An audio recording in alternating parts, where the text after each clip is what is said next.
എനിക്കായൊരു തമസമ്പത്ത് സ്വർഗരാജ്യത്തിൽ ഒരുക്കുന്നതാലിനി ലോകത്തെ സ്നേഹിച്ചിടുവാനൊരു കാലത്തും പോകയില്ല ഞാൻ. എന്റെ ആയുസ്സിൻ ദിനമൊക്കെയും നിന്നെ മാത്രം ഞാനിനി സേവിക്കും. എന്റെ പ്രാണനായകനേശുവേ, നിന്റെ സ്നേഹം നീ എനിക്കേകിടണേ. എന്റെ പ്രാണനായകനേശുവേ, നിന്റെ സ്നേഹം നീ എനിക്കേകിടണേ. ഞങ്ങളെ സ്നേഹിക്കുന്ന സ്വർഗീയ പിതാവേ, വാഴ്ത്തപ്പെട്ട ദൈവമേ, അനുഗ്രഹിക്കപ്പെട്ട ഈ രാത്രിക്കായി ഞങ്ങളങ്ങേ സ്തുതിക്കുന്നു. തമ്പുരാനെ, ഞങ്ങളുടെ ജീവിതത്തെ നിന്റെ മുമ്പാകെ വെച്ച് പരിശോധിക്കുവാൻ തക്കവണ്ണം വചനത്തിന്റെ മുമ്പാകെ ഞങ്ങളായിരിക്കുമ്പോൾ അവിടുന്ന് ഞങ്ങളോട് സംസാരിക്കുന്ന നിമിഷമായത് പരിണമിക്കണമേ. ഞങ്ങൾ കേൾക്കുവാൻ ആഗ്രഹിക്കുന്ന ശബ്ദമെല്ലാം അവിടുന്ന് ഞങ്ങളോട് സംസാരിക്കുവാൻ ആഗ്രഹിക്കുന്ന സന്ദേശം കേൾക്കുവാൻ തക്കവണ്ണം ഞങ്ങളുടെ ഹൃദയകാതുകളെ തുറക്കുന്ന നിമിഷമായത് പരിണമിക്കണമേ. ഈ ദേശത്തെ ഇടവകയെ കടന്നു വന്ന എല്ലാ മക്കളെയും നയിക്കുന്ന അഭിഷിക്തന്മാരെയും സന്നിഹിതരായിരിക്കുന്ന എല്ലാവരെയും നിന്റെ സന്നിധിയിലേക്ക് സമർപ്പിക്കുന്നു. ഈ രാത്രി ഞങ്ങൾക്ക് അനുതാപത്തിന്റെയും അനുഗ്രഹത്തിന്റെയും രാത്രിയായി തീരണമേ. ഞങ്ങളുടെ ജീവിതം നിന്റെ മുമ്പാകെ വെച്ച് പരിശോധിച്ച് ഞങ്ങളുടെ ജീവിതത്തെ അങ്ങ് ആഗ്രഹിക്കുന്ന പോലെ ആക്കി തീർക്കുവാൻ തക്കവണ്ണം പരിശുദ്ധ റൂഹ ഞങ്ങളുടെ ഉള്ളിൽ പ്രവർത്തിക്കുന്ന നിമിഷമായത് പരിണമിക്കണമേ. ഞങ്ങൾ നിനക്ക് നിന്റെ പിതാവിനും പരിശുദ്ധ റൂഹായിക്കും സ്തുതിയും സ്തോത്രവും സമർപ്പിക്കുന്നു, അതിപ്പോഴും എല്ലായ്പ്പോഴും എന്നും എന്നേക്കും തന്നെ. ആമീൻ. ദൈവ തിരുനാമം മഹത്വപ്പെടുമാറാകട്ടെ. ഈ ഇടവകയുടെ വികാരിയായിരിക്കുന്ന ഏറ്റവും പ്രിയപ്പെട്ട ടോണച്ചൻ, പ്രിയപ്പെട്ട അജിയച്ചൻ, ഇന്ന് സമർപ്പണ ശുശ്രൂഷ നിർവഹിക്കുന്ന ഏറ്റവും പ്രിയപ്പെട്ട തോമസ് ജോർജ് അച്ചൻ, കർത്താവിൽ പ്രിയ വിശ്വാസികളുടെ സമൂഹമേ, മലങ്കരയിലെ അതിപരിശുദ്ധമായ പുരാതനമായ മാറാബോയുടെ മധ്യസ്ഥതയാൽ ഏറ്റവും ധന്യമായ ഈ ദേവാലയത്തിന്റെ അനുഗ്രഹീതമായ പെരുന്നാളിനോടനുബന്ധിച്ചുള്ള ഈ വചന ശുശ്രൂഷയിൽ ഈ വർഷം നിങ്ങളോടൊപ്പം ആയിരിക്കുവാൻ ദൈവം ഒരവസരം തന്നതിൽ ഞാൻ ദൈവത്തെ മഹത്വപ്പെടുത്തുകയും എന്നെ ഇതിലേക്ക് ക്ഷണിച്ച പ്രിയപ്പെട്ട ടോണച്ചനോടുള്ള നന്ദി ഞാൻ അറിയിക്കുകയും ചെയ്യുകയാണ്. അച്ഛന് ഷമ്മാസനായിരിക്കുന്ന കാലം മുതൽ എനിക്ക് അടുത്ത പരിചയമുള്ള വ്യക്തിത്വമാണ്. അന്നു മുതൽ നിഷ്കളങ്കമായ ഒരു ജീവിതത്തിന്റെ, പൗരോഹിത്യ ശുശ്രൂഷയോടുള്ള സമർപ്പണത്തിന്റെ, അതോടൊപ്പം നല്ല മനസ്സാക്ഷിയുള്ള ഈ ശുശ്രൂഷയുടെ ഗരിമ ഒട്ടും നഷ്ടമാകാതെ അതിനോട് ഏറ്റവും നീതി പുലർത്തുന്ന ഒരു വൈദിക ശ്രേഷ്ഠനായി ഞാൻ മനസ്സിലാക്കിയിട്ടുള്ള പ്രിയപ്പെട്ട ടോണച്ചന്റെ ക്ഷണത്തിന് പ്രത്യേകമായി നന്ദി അറിയിക്കുന്നു. ഞാൻ നേരത്തെ ശുശ്രൂഷ അനുഷ്ഠിച്ചിട്ടുള്ള പാലായിലൊക്കെയും അച്ഛൻ കുടുംബമായി വന്ന് ഒരു പെരുന്നാളൊക്കെ അനുഗ്രഹകരമായി നടത്തിയതൊക്കെ ഞാൻ ഈ സമയത്ത് ഓർക്കും. അച്ഛന്റെ എല്ലാ താലന്തുകളും ഈ ഇടവകയുടെ പുരോഗതിക്ക് കാരണമായി തീരട്ടെ എന്ന് പ്രത്യേകമായി ഞാൻ പ്രാർത്ഥിക്കുകയും ചെയ്യും. ഒന്നിനായ അജിയച്ചൻ എന്റെ മാതൃദേവാലയത്തിൽ വികാരിയായി സേവനമനുഷ്ഠിച്ചിട്ടുള്ള വ്യക്തിത്വമാണ്. ഇന്നും എനിക്ക് ശാരീരികമായ ചില പ്രശ്നങ്ങൾ ഉള്ളതുകൊണ്ട് അച്ഛൻ എന്നെ അവിടെ നിന്ന് കാറിൽ ഇവിടെ വരെയും കൊണ്ടുവരികയായിരുന്നു. അച്ഛന്റെ ശുശ്രൂഷകൾ ഏറ്റവും അനുഗ്രഹീതമായിരുന്നു. ആ ഇടവകയിൽ എല്ലാവരും വളരെ സ്നേഹപൂർവ്വം ഓർക്കുകയും ബഹുമാനിക്കുകയും ചെയ്യുന്ന ഒരു വൈദിക ശ്രേഷ്ഠനാണ്. അച്ഛന്റെ സാന്നിധ്യത്തെയും ഞാൻ ഏറെ വിലമതിക്കുന്നു. ഒന്നിനായ തോമസ് ജോർജ് അച്ഛന്റെ സാന്നിധ്യവും ഏറ്റവും പ്രാർത്ഥനാപൂർവമായ ഒരു അനുഭവമാണല്ലോ.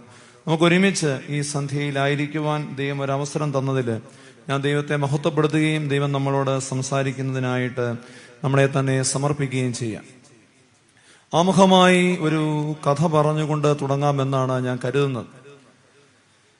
ഒരു ഗുരു തന്റെ ശിഷ്യന്മാരുമായി ഒരു പുഴക്കടയിൽ എത്തി. പുഴയിൽ വലിയ ഒഴുക്കാണ്. പുഴയിലേക്ക് ഇറങ്ങിയാൽ ഒരുപക്ഷെ ജീവൻ വരെ നഷ്ടപ്പെടാവുന്ന സാഹചര്യത്തിൽ കുത്തൊഴുക്കാണ്. അതുകൊണ്ട് തന്നെ ഗുരു പുഴയുടെ വക്കിൽ വെച്ച് തന്റെ ശിഷ്യന്മാരെ ഓരോരുത്തരെയായി വിളിച്ചു. എന്നിട്ട് ഒരാൾക്ക് തന്റെ അമൂല്യമായ ഗ്രന്ഥങ്ങളൊക്കെ ഒരു ശിഷ്യന് നൽകി. മറ്റൊരു ശിഷ്യന് തന്റെ യോഗദണ്ഡും മാലകളും ഒക്കെ നൽകി. മറ്റൊരാൾക്ക് തന്റെ ചെരുപ്പ് നൽകി, മറ്റൊരാൾക്ക് തന്റെ വസ്ത്രങ്ങൾ നൽകി. എന്നിട്ട് ശിഷ്യന്മാരോട് പറഞ്ഞു, ഈ ഒഴുക്കിൽ നിങ്ങൾ ഈ പുഴ കടക്കണം. നിങ്ങളുടെ കയ്യിലുള്ള ഈ വസ്തുക്കൾ നഷ്ടമാകാതെ, അമൂല്യമായതൊന്നും നഷ്ടമാകാതെ നിങ്ങൾ ഈ പുഴയുടെ അക്കരെ കടക്കുവാൻ തക്കവണ്ണം നീന്തണം. ആരാണോ ആദ്യം അപ്പുറത്തെത്തുന്നത് അവർക്ക് എന്റെ വകയായി ഒരു സമ്മാനമുണ്ട് എന്ന് ഗുരു പറഞ്ഞു. ഇത് കേൾക്കേണ്ട താമസം ശിഷ്യന്മാർ പുഴയിലേക്ക് എടുത്തു ചാടി. എല്ലാവരും വാശിക്ക് തുഴഞ്ഞ് നീന്തി പുഴയുടെ അക്കരയെത്തി. ആരാണ് ജയിച്ചത് തോറ്റത് എന്ന് പറയാനാവാത്ത വിധം ഏതാണ്ട് ഒരേപോലെയാണ് അവർ അക്കരയെത്തിയത്. അക്കരയെത്തിയത് ആർക്കാണ് സമ്മാനം ഗുരു നൽകുന്നതെന്ന പ്രതീക്ഷയോടെ അവർ തിരിഞ്ഞു നോക്കുമ്പോൾ അവരാ യാഥാർത്ഥ്യം മനസ്സിലാക്കുന്നു. പ്രായാധിക്യത്തിൽ അവരോടൊപ്പം അവരുടെ പിറകെ നീന്താനിറങ്ങിയ ഗുരു ആ ഒഴുക്കിൽ പെട്ട് വലിച്ചു പോവുകയും ഗുരുവിന്റെ ജീവൻ നഷ്ടപ്പെടുകയും ചെയ്തു. ഇത് ഞാൻ ഇംഗ്ലീഷിൽ വായിച്ചൊരു കഥയാണ്. ഈ കഥ പറഞ്ഞിട്ട് ആ കഥ അവസാനിക്കുന്നിടത്ത് ഇപ്രകാരം ഒരു വരി അതിലുണ്ടായിരുന്നു. അതിതാണ്: The disciples won the race, but they lost the master. ശിഷ്യന്മാർ മത്സരം ജയിച്ചു, പക്ഷേ അവർക്ക് ഗുരുവിനെ നഷ്ടമായി. ഇന്ന് നമ്മുടെ ക്രിസ്തീയ ജീവിതത്തിൽ, നമ്മുടെ വിശ്വാസ ജീവിതത്തിൽ നമ്മൾ പല പോരാട്ടങ്ങളും ജയിക്കുന്നു. ജീവിതത്തിൽ വലിയ വിജയങ്ങളൊക്കെ കരഗതമാക്കി എന്ന് നമ്മൾ വിചാരിച്ചവരുടെ വിജയങ്ങളൊന്നും വിജയങ്ങളല്ല എന്ന് തെളിയിക്കുന്ന വലിയൊരു സംഭവം ഈ ആഴ്ച നടന്നിട്ടുണ്ടെന്ന് നിങ്ങൾക്കറിയാം. കോൺഫിഡന്റ് ഗ്രൂപ്പിന്റെ MD ആയിരുന്നു CJ റോയ്. എല്ലാവർക്കും ഇഷ്ടം പോലെ സമ്മാനങ്ങൾ വാരിക്കൊടുത്ത ധനാഢ്യനായ മനുഷ്യനാണ്. കാര്യകാരണങ്ങളിലേക്കൊന്നും കടക്കുന്നില്ല. പക്ഷേ ജീവിതത്തിലെല്ലാം നേടിക്കഴിഞ്ഞപ്പോഴും എന്തോ ഒരു ശൂന്യത നിറഞ്ഞു നിൽക്കുന്നു. അതുകൊണ്ട് പ്രിയമുള്ളവരെ, നമ്മുടെ വിശ്വാസ ജീവിതത്തിൽ നമ്മളെല്ലാം നേടുമ്പോഴും ഒരിക്കലും നഷ്ടപ്പെടരുതാത്തത് പലതും നമ്മുടെ ജീവിതത്തിൽ നിന്ന് നഷ്ടമാവുകയാണ്. അതുകൊണ്ട് ഈ നോമ്പും നമ്മോട് ആവശ്യപ്പെടുന്നത് നമ്മുടെ വിശ്വാസ ജീവിതത്തെ ഒന്ന് പരിശോധിക്കാനാണ്, നമ്മുടെ വിശ്വാസ ജീവിതത്തെ ഒന്ന് പുനഃക്രമീകരിക്കാനാണ്. നമ്മൾ ഇന്ന് നയിക്കുന്ന വിശ്വാസ ജീവിതത്തിന്റെ അക്കരെ നമ്മൾ എത്തുമ്പോൾ യഥാർത്ഥത്തിൽ നമ്മൾ നേടിയതൊക്കെ വിജയങ്ങളാണോ? നമ്മുടെ വിശ്വാസ ജീവിതം യാഥാർത്ഥ്യമാണോ? അതിന് ഫലദായകമായിരുന്നോ അത് എന്ന് പരിശോധിക്കുവാൻ തക്കവണ്ണം ഇന്ന് വിശുദ്ധ വേദപുസ്തകത്തിൽ നിന്നും 2 അമ്മമാരുടെ ജീവിതം ഞാൻ ഈ ധ്യാനത്തിന് വിഷയമാക്കുവാൻ തക്കവണ്ണം ആഗ്രഹിക്കുകയാണ്. ഈ 2 അമ്മമാരുടെ ജീവിതം എടുക്കുന്ന എനിക്കൊരു ഉദ്ദേശമുണ്ട്. ഇതിലെ ആദ്യത്തെ അമ്മയുടെ ജീവിതം നമ്മുടെ വിശ്വാസ ജീവിതത്തിന്റെ ചില ബലഹീന വശങ്ങളെ നമുക്ക് കാണിച്ചു തരുന്നതാണ്. രണ്ടാമത്തെ അമ്മയുടെ വിശ്വാസ ജീവിതം നമ്മൾ ഈ ലോകത്തിൽ നയിക്കണമെന്ന് ദൈവം ആഗ്രഹിക്കുന്ന ഒരു വിശ്വാസ ജീവിതത്തിന്റെ ഉദാത്ത മാതൃകയാണ്. നമ്മുടെ ആനുകാലിക വിശ്വാസ ജീവിതത്തെ വെല്ലുവിളിക്കുന്ന ഒന്നാണ് രണ്ടാമത്തെ അമ്മയുടെ വിശ്വാസ ജീവിതം. പക്ഷെ നമ്മൾ തിരിച്ചറിയേണ്ട ഒരു യാഥാർത്ഥ്യമുണ്ട്. വിശുദ്ധ വേദപുസ്തക ചരിത്രത്തിൽ ദൈവം ഉപയോഗിച്ചവരാണ് ഇവർ രണ്ടുപേരും. ദൈവത്തിന്റെ ഉപകരണങ്ങളായി മാറിയ അനുഭവങ്ങളിൽ വിശുദ്ധ വേദപുസ്തകത്തിൽ നമ്മൾ കണ്ടുമുട്ടുന്നവരാണ്. പക്ഷെ ഇതിൽ ആദ്യത്തെ അമ്മയെ ദൈവം ഉപയോഗിക്കുമ്പോൾ അവരുടെ വിശ്വാസ ജീവിതത്തിന്റെ ബലഹീനതകളെ പരിഹരിച്ചാണ് അവളെ ദൈവം ഉപയോഗിക്കുന്നത്. രണ്ടാമത്തെ അമ്മയുടെ വിശ്വാസ ജീവിതത്തിൽ ചില നിർണായക ഘട്ടങ്ങളിൽ മാത്രമാണ് ദൈവത്തിന്റെ ഇടപെടൽ ആവശ്യമായി വന്നത്. അതല്ലാതെ തന്നെയും അവിടെ വിശ്വാസ ജീവിതം നമ്മുടെ വിശ്വാസ ജീവിതത്തെ വെല്ലുവിളിക്കുവാൻ പര്യാപ്തമായ നിലയിലുള്ള ഒരു ജീവിതമാണ്. അതുകൊണ്ട് ഈ രാത്രിയിൽ നമ്മൾ ഇന്ന് നയിക്കുന്ന വിശ്വാസ ജീവിതത്തിന്റെ ബലഹീനതകളെ, കുറവുകളെ മനസ്സിലാക്കുവാനും ദൈവം ആഗ്രഹിക്കുന്ന ഒരു വിശ്വാസ ജീവിതത്തിന്റെ തലത്തിലേക്ക് നമ്മുടെ വിശ്വാസ ജീവിതത്തെ ഉയർത്തുവാനും ഈ 2 അമ്മമാരുടെ ജീവിതം നമ്മൾ പരിശോധിക്കുകയാണ്. രണ്ടുപേരും ദൈവം ഉപയോഗിച്ചവരാണ്. പക്ഷേ ഒന്നാമത്തെ ആണ്ട് ജീവിതത്തിന്റെ വിശ്വാസ ജീവിതത്തിന്റെ ബലഹീനതകളെ ദൈവം പരിഹരിച്ചാണ് അവളെ ഉപയോഗിക്കുന്നത്. അധികം മുഖവരകളില്ലാതെ തന്നെ ഞാൻ വിഷയത്തിലേക്ക് കടക്കുകയാണ്. ഇതിലെ ഒന്നാമത്തെ അമ്മ നമുക്ക് വളരെ സുപരിചിതമാകാം, തീർച്ചയായും സുപരിചിതമാണ്. പക്ഷെ അവളുടെ വിശ്വാസ ജീവിതം അല്ലെങ്കിൽ ജീവിതം തന്നെ നമ്മൾ ധ്യാന വിഷയമാക്കുന്നതും കേട്ടിട്ടുള്ളതും ഒരു പ്രവാചകന്റെ ജീവിതവുമായി ബന്ധപ്പെടുത്തിയാണ്. പലപ്പോഴും ആ പ്രവാചകനെ പറ്റിയുള്ള പ്രസംഗങ്ങളിലാണ് ഈ അമ്മയുടെ ജീവിതം നമ്മൾ പരാമർശിച്ചു പോകുന്നത്. എന്റെ വിഷയം പ്രവാചകന്റെ ജീവിതമല്ല, എന്റെ വിഷയം ഈ അമ്മയുടെ ജീവിതമാണ്, അവളുടെ വിശ്വാസ ജീവിതമാണ്.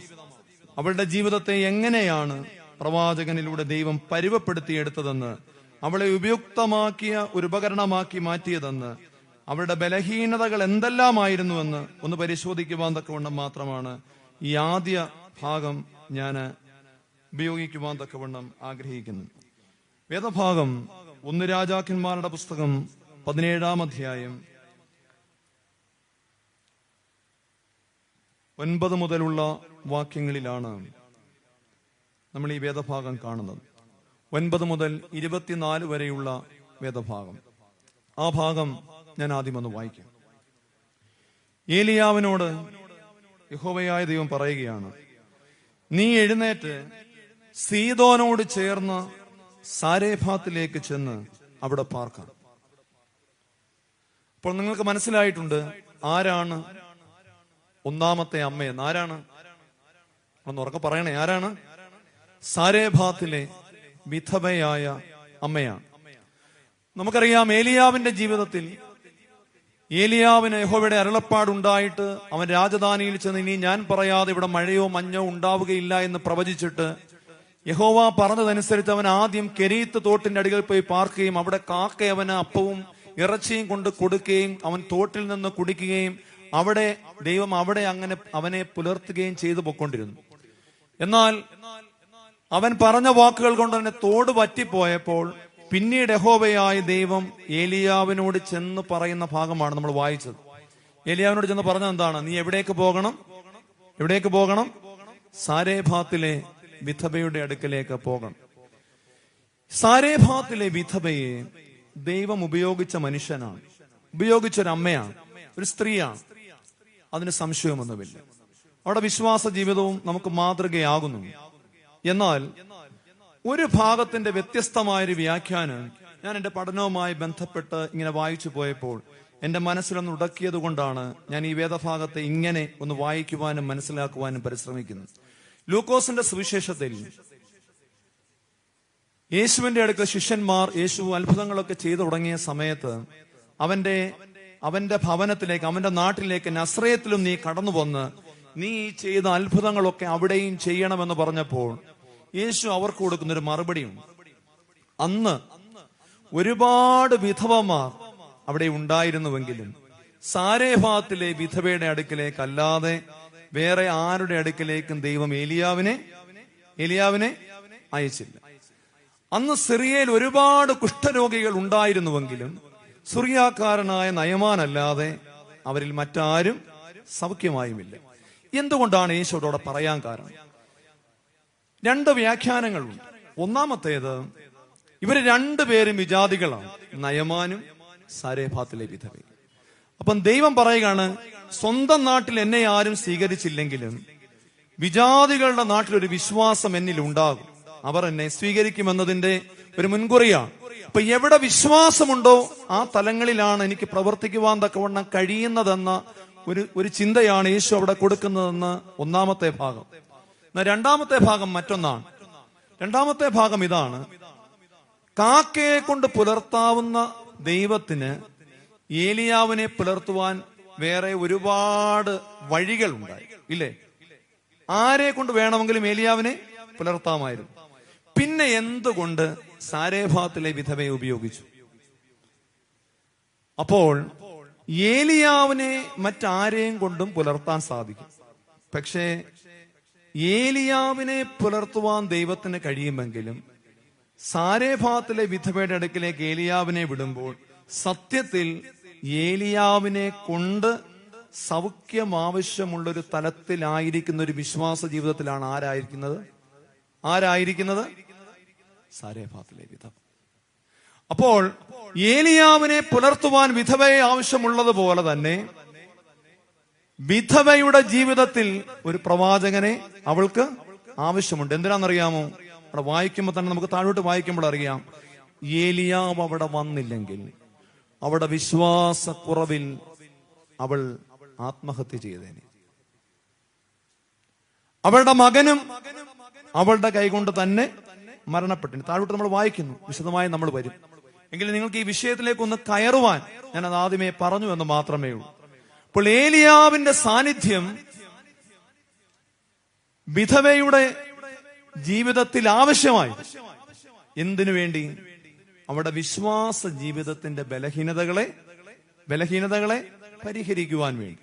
എന്നാൽ ആ വിശ്വാസത്തിന്റെ ബലഹീനതകൾ പരിഹരിച്ച് ദൈവം അവളെ ഉപയോഗിക്കുന്നു.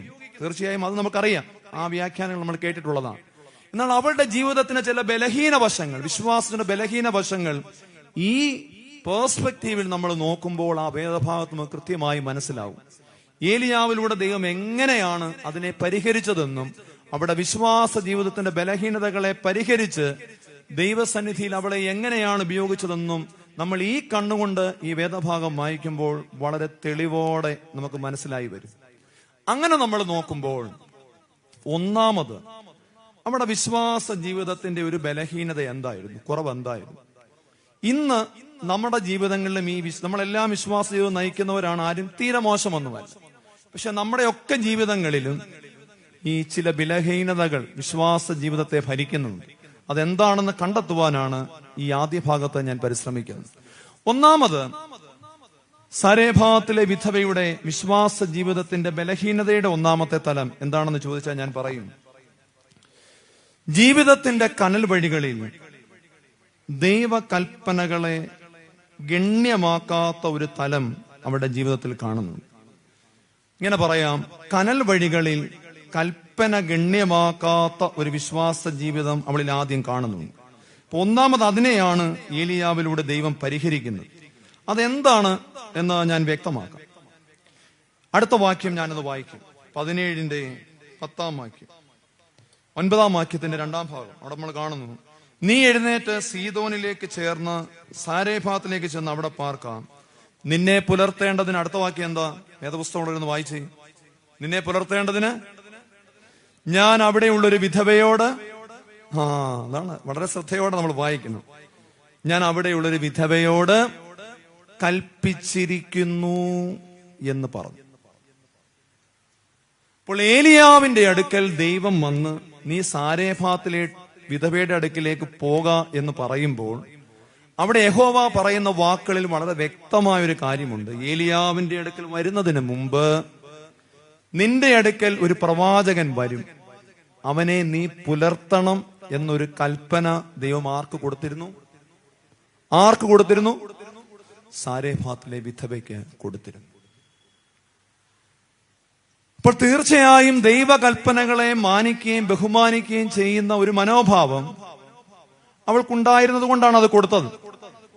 പക്ഷേ ഏലിയാവ് അവളുടെ ജീവിതത്തിൽ ഇന്ന് കൽപ്പന കൊടുത്തു, നാളെ ഏലിയാവ് അവരുടെ അടുക്കലേക്ക് വരികയല്ല. അന്നത്തെ സാഹചര്യത്തിൽ കുറെ നാളുകൾ അതിനിടയ്ക്ക് വന്നിട്ടുണ്ടാകും. അതിനിടയ്ക്ക് അവിടെ ജീവിതത്തിൽ, അവിടെ സാഹചര്യങ്ങളിൽ ചില മാറ്റങ്ങൾ ഉണ്ടായി. അതെന്താണെന്ന് നമുക്കറിയാം. തൊട്ടടുത്ത വാക്യം നമ്മൾ വായിക്കുന്ന ഇപ്രകാരമാണ്, അങ്ങനെ അവൻ എഴുന്നേറ്റു സാരെഫാത്തിലേക്ക് പോയി. അവൻ പട്ടണവാതിക്കൽ എത്തിയപ്പോൾ അവിടെ ഒരു വിധവ വിറക് പെറുക്കിക്കൊണ്ടിരുന്നു. അവൻ അവളെ വിളിച്ചു, എനിക്ക് കുടിക്കുവാൻ ഒരു പാത്രത്തിൽ കുറെ വെള്ളം കൊണ്ടുവരണമേ എന്ന് പറഞ്ഞു. അവൾ കൊണ്ടുവരുവാൻ പോകുമ്പോൾ ഒരു കഷ്ണം അപ്പവും കൂടെ നിന്റെ കയ്യിൽ കൊണ്ടുപോരണമേ എന്ന് അവൻ അവളോട് വിളിച്ചു പറഞ്ഞു. അതിനവൾ, നിന്റെ ദൈവമായ യഹോവയാണ്, കലത്തിൽ ഒരു പിടി മാവും തുരുത്തിയിൽ അല്പം എണ്ണയും മാത്രമല്ലാതെ എനിക്കൊരപ്പവുമില്ല. ഞാനിതാ 2 വിറക് പെറുക്കുന്നു.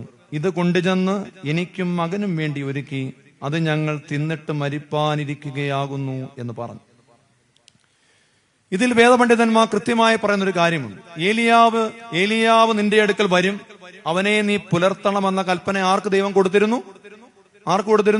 വിധവയ്ക്ക് കൊടുത്തിരുന്നു. ആ ഏലിയാവ് അവളുടെ വീടിന്റെ വാതിക്കൽ മുട്ടുകയാണ്. മുട്ടുമ്പോൾ അവൾ വാതിൽ തുറക്കുമ്പോൾ അവൾക്കത് ദൈവം അവളുടെ അടുക്കൽ വരും എന്ന് പറഞ്ഞ പ്രവാചകനാണെന്ന് മനസ്സിലാകാതെ അവൾ പ്രതികരിച്ചതാണോ, മനസ്സിലായിട്ട് പ്രതികരിച്ചതാണോ എന്ന് ഈ വായിച്ചതിൽ നിങ്ങൾക്ക് എന്തെങ്കിലും മനസ്സിലായോ? ഏലിയാവിനെ കണ്ട ഉടനെ യഹോവയായ ദൈവം തന്നോട് പുലർത്തണമെന്ന് പറഞ്ഞ പ്രവാചകൻ തന്നെയാണ് മുന്നിൽ വന്ന് നിൽക്കുന്നതെന്ന് വിധവയ്ക്ക് മനസ്സിലായിരുന്നു. കാരണം ഇവിടെ പറഞ്ഞത്, അവൻ ഈ കാര്യങ്ങൾ പറഞ്ഞ ഉടനെ അവൾ പറഞ്ഞ വാക്കുകളിൽ അത് നിഴലിക്കുന്നുണ്ട്. അവൾ പറഞ്ഞു, അതിനവൾ നിന്റെ ദൈവമായ യഹോവയാണ്. അപ്പോൾ ഈ മുന്നിൽ വന്ന് നിൽക്കുന്ന ആളുടെ ദൈവം യഹോവയാണെന്ന് വിജാതിയായ സാരേഫാത്തിലെ വിധവയ്ക്ക് എങ്ങനെ മനസ്സിലായി? അവിടെ അങ്ങനെ താനാണ് ആ പ്രവാചകൻ എന്ന് ഏലിയാവ് അവളോട് പറയുന്നുണ്ടോ? പറഞ്ഞിട്ടില്ല. അപ്പോൾ യഹോവയായ ദൈവം അവനെ പുലർത്തണമെന്ന കൽപ്പന അവൾക്ക് കൊടുത്തത് മുതൽ അവൾക്കറിയാം ഇങ്ങനൊരു നിയോഗം, ഒരു കൽപ്പന തന്നെ ദൈവം ഫലമേൽപ്പിച്ചിട്ടുണ്ട്. ഏലിയാവിനെ കണ്ടയുടനെ അവൾക്ക് മനസ്സിലാകുന്നുണ്ട്. അതുകൊണ്ടാണ് ഏലിയാവിനോട് അവൾ പറഞ്ഞത്, നിന്റെ ദൈവമായ യഹോവയാണ് എന്ന് പറയുന്നു. അപ്പോൾ ഇതാണ് യഹോവ പറഞ്ഞ പ്രവാചകൻ എന്നും അവൾക്ക് മനസ്സിലായി. എന്നിട്ടും പുലർത്തണമെന്ന് പറഞ്ഞ പ്രവാചകൻ മുന്നിൽ വന്ന് നിന്നപ്പോൾ അയാളെ പുലർത്തുവാനുള്ള വിധേയത്വപൂർണമായ വിശ്വാസത്തിന്റെ മനസ്സ് അവളുടെ വാക്കുകളിൽ ആദ്യം കാണുന്നുണ്ടോ? ഉണ്ടോ ഇല്ലയോ? അവൾ പറഞ്ഞത് എന്താണ്? പ്രവാചകനാണെന്ന് മനസ്സിലായിട്ടും പുലർത്തണമെന്ന ദൈവകൽപ്പന ഉണ്ടായിട്ടും അവൾ പറഞ്ഞു, എന്താ പറഞ്ഞേ?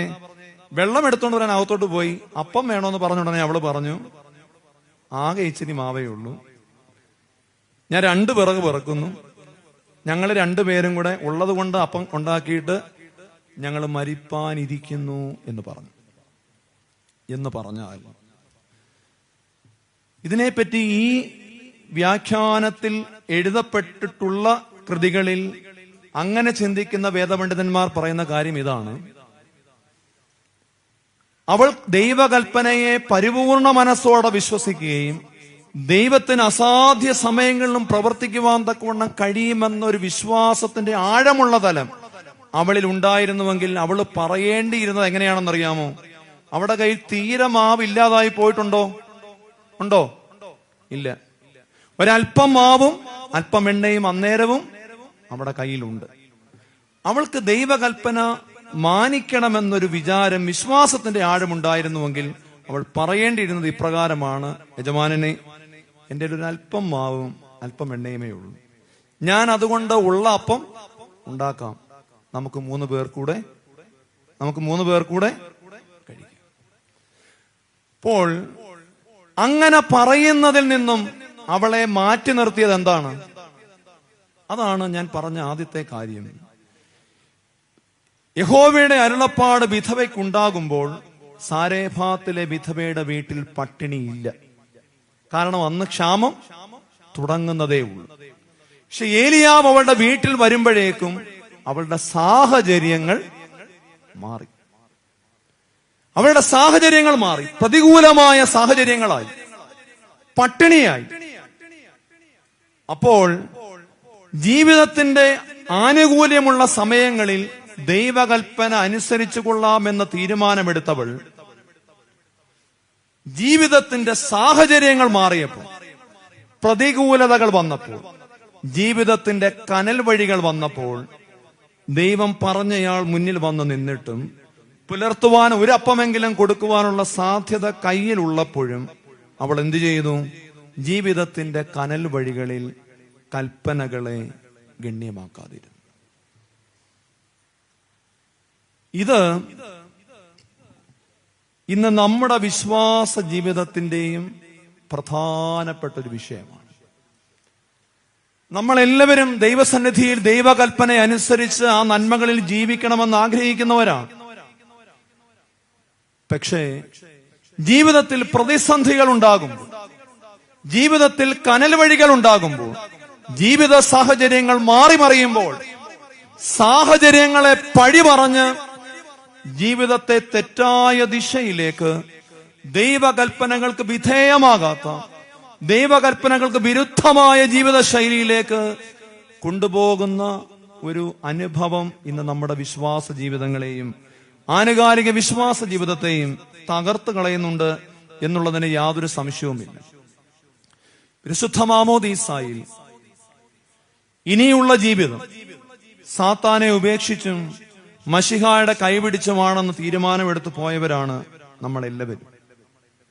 എന്നാൽ ആനുകാലിക ജീവിത സാഹചര്യങ്ങളിൽ ദൈവത്തിന്റെ കൈവിട്ട് ലോകത്തിന്റെ സാഹചര്യങ്ങൾക്ക് പിറകെ അവന്റെ കൽപ്പനകളെ ലംഘിച്ചുകൊണ്ട് ഒരു ജീവിതശൈലി ഇന്ന് നമുക്കുണ്ടെങ്കിൽ നാമും ഈ ബലഹീനമായ വിശ്വാസ ജീവിതം നയിക്കുന്നവരാണ്. നന്മകളുടെ കാലത്ത് ഒരല്പമൊക്കെ ദൈവത്തോട് ചേർന്ന് നിന്നാലും ജീവിതത്തിന്റെ കനൽ വഴികളിൽ കൽപ്പനകളെ ഗണ്യമാക്കാത്തൊരു ജീവിതം ഇന്ന് നമുക്കുമുണ്ട്. അതിന്റെ പ്രതിഫലനങ്ങളാണ് പ്രിയമുള്ളവരെ നമ്മൾ ഇന്ന് കാണുന്നതല്ല. ഞാൻ പാലായില് ദീർഘനാളുകൾ ഏതാണ്ട് ഒരു 9 വർഷം പാലായിലെ ഒരു കൊച്ചു പള്ളിയിലെ വികാരിയായിരുന്നു. അവിടെ കൂടുതലും പള്ളി വരുന്നത് ഈ ബ്രില്യന്റിലൊക്കെ കോച്ചിങ്ങിന് പോകുന്ന കുഞ്ഞുങ്ങളാണ്. നമ്മുടെ എൻട്രൻസിന്റെ കോച്ചിങ്, മെഡിക്കൽ എഞ്ചിനീയറിംഗ് എൻട്രൻസിനൊക്കെ വരുന്ന കുഞ്ഞുങ്ങളാണ് കൂടുതലും അവിടെ പള്ളിയിൽ വരുന്നത്. അപ്പൊ കുറെ കുഞ്ഞുങ്ങളൊക്കെ പള്ളി വരും, ആരാധനയിലൊക്കെ നമ്മളെ സഹായിക്കും. നല്ല കുഞ്ഞുങ്ങളാണ്, ഒരുപാട് നല്ല കുഞ്ഞുങ്ങൾ അവിടെ വന്നിട്ടുണ്ട്. എന്നാൽ ഈ മദ്ബഹായിലൊക്കെ ഇവരാണ് നമ്മളെ വന്ന് സഹായിക്കുന്നത്. അധികം അവിടെ ആ ഇടവക്കാർ വളരെ കുറവാണ്. അപ്പൊ അങ്ങനെ സ്ഥിരമായി മദ്ബഹായിൽ സഹായിച്ചുകൊണ്ടിരുന്ന കുറെ കുഞ്ഞുങ്ങളുണ്ട്. അപ്പം നമുക്ക് വലിയ ശുശ്രൂഷകൾ വരുന്ന ദിവസം മദ്ബഹായിൽ കുഞ്ഞുങ്ങളില്ലെങ്കിൽ വലിയ പ്രയാസമാണല്ലോ അച്ഛന്മാർക്ക്. അങ്ങനെ ഒരു വലിയ ശുശ്രൂഷയാണല്ലോ പെന്തിക്കോസ്തി. അപ്പൊ അടുത്ത ആഴ്ച പെന്തിക്കോസ്തിയാണ്. അപ്പൊ ഞാൻ എന്റെ പള്ളിയിൽ സ്ഥിരമായി മദ്ബഹായിൽ ശുശ്രൂഷിക്കുന്ന കുഞ്ഞുങ്ങളോടെല്ലാം പറഞ്ഞു വിട്ടു, മോനെ അടുത്ത ആഴ്ച ആരും വരാതിരിക്കരുത്, എല്ലാരും വരണേ, സഹായിക്കണേ. എല്ലാം വരാച്ച ഓക്കെ എന്ന് പറഞ്ഞിട്ട് എല്ലാരും പോയി. അടുത്ത ആഴ്ച നമസ്കാരം തീരാറായിട്ടും ഒരെണ്ണം പോലും വന്നില്ല. ഞാൻ ദേവലോകത്തൊന്നും ഞാൻ അവിടെ നേരായെന്നും ഒക്കെ 2 കുഞ്ഞുങ്ങളെ വിളിച്ചവർ മാത്രമേ ഉണ്ടായിരുന്നുള്ളൂ. ഞങ്ങൾ 3 പേര് മാത്രം ആ ശുശ്രൂഷ നടത്തി. അതിനടുത്ത ആഴ്ച ഞാൻ വന്നപ്പം 6-7 എണ്ണം നേരം നിപ്പുണ്ട്. നമസ്കാരം തുടങ്ങിയപ്പോൾ എല്ലാരും വന്നിട്ടുണ്ട്. അന്നേരം ഒന്നും ഞാൻ ചോദിച്ചില്ല. എല്ലാം കഴിഞ്ഞപ്പോൾ ഞാൻ ചോദിച്ചു, എന്താടാ കഴിഞ്ഞ ആഴ്ച വരാതിരുന്നത് എന്താ? അപ്പൊ അവൻ പറഞ്ഞു, അച്ഛാ കഴിഞ്ഞ ആഴ്ച കോളേജ് ഡേ ആയിരുന്നു, ശനിയാഴ്ച, അതുകൊണ്ടാ വരാതിരുന്നത്. ഞാൻ ശനിയാഴ്ച കോളേജ് ഡേ ആയിരുന്നു, ഞായറാഴ്ച വരാതിരുന്നത് അത് രാത്രിയൊക്കെ ആയി, പരിപാടിയൊക്കെ തീർന്നപ്പോ. ഞാൻ പറഞ്ഞു സോവാ, രാവിലെ വന്നാൽ എന്താ കുഴപ്പം? അതച്ഛാ ഞങ്ങളെ എല്ലാരും ഇച്ചിരി അടിച്ചിട്ടുണ്ടായിരുന്നു. അപ്പൊ ഞാന് അത്ഭുതപ്പെട്ടു പോയി. മദ്ബഹായി കയറുന്ന കുഞ്ഞുങ്ങളാണ്, നിങ്ങൾ ആലോചിക്കണം, മദ്ബഹായി കയറുന്ന കുഞ്ഞുങ്ങളാണ്. ഇവരുടെയൊക്കെ പേരൻസ് ഇവരെ ഹോസ്റ്റലിലൊക്കെ പോയി ഒരു അല്പസമയം കൂടുതൽ കാണുവാൻ തക്കോണം ഞായറാഴ്ച പള്ളി വന്നാ ഇവരെ കാണുന്നത്. കാര്യം കുറെ സമയം അവിടെ ചെലവഴിക്കാൻ പറ്റുമല്ലോ മക്കളുമായിട്ട്. അപ്പൊ വളരെ കടമെടുത്ത് പഠിപ്പിക്കുകയും ഇവരെ പറ്റിയുള്ള പ്രതീക്ഷകളൊക്കെ എന്നോട് നിരന്തരമായി പങ്കുവെക്കുകയും ചെയ്യുന്ന പേരൻസാണ്. ഈ അടിച്ചിട്ടുണ്ടായിരുന്നു പറഞ്ഞവന്റെ അമ്മ അതിന് 2 ആഴ്ച മുമ്പ് വന്നപ്പോഴും ഇവൻ മാത്രമാണ് എന്റെ പ്രതീക്ഷ എന്ന് അവന്റെ മുമ്പിൽ വെച്ച് എന്നോട് പറഞ്ഞത്. എനിക്ക് ഭയങ്കരമായ സങ്കടവും ദുഃഖവും വന്നിട്ട് ഞാൻ ചോദിച്ചു, എത്ര ലാഘവ ബുദ്ധിയോടെയാണ് മദ്ബഹായി കയറുന്ന നീ? ഇച്ചിരി അടിച്ചിട്ടുള്ളത് കൊണ്ടായിരുന്നു കഴിഞ്ഞ ആഴ്ച വരാതിരുന്നതെന്ന് പറഞ്ഞത്. നാണമില്ലേ? ഉടനെ വന്നു മറുപടി, എല്ലാരും കൂടെ. എന്തെന്നറിയാമോ, ഞങ്ങൾ മാത്രമല്ല അച്ഛാ, ഹോസ്റ്റലിൽ എല്ലാവരും അടിച്ചിട്ടുണ്ടായിരുന്നു. അത് പറഞ്ഞതിന്റെ അർത്ഥം എന്താ? ആ ഒരു വാചകം പറഞ്ഞതിന്റെ അർത്ഥം എന്താ? ഞാൻ പിഴച്ചു പോകാൻ കാരണം ഞാനല്ല, പിന്നെന്താ? എന്റെ സാഹചര്യങ്ങളാണ്. എന്റെ സാഹചര്യങ്ങളാണ്. ദൈവകൽപ്പന വിട്ടുപോകുവാൻ കാരണം എന്റെ സാഹചര്യങ്ങളാണ്. കനൽ വഴികളിൽ കൽപ്പന മറക്കുന്ന ജീവിതമാണ്. സാഹചര്യങ്ങളെ പഴി പറഞ്ഞ് ദൈവകൽപ്പനകളെ നിഷേധിക്കുന്ന വിശ്വാസ ജീവിതത്തിന്റെ തലം എല്ലാ മേഖലകളിലുമുണ്ട് എന്ന് നാം മറന്നു പോകരുത്.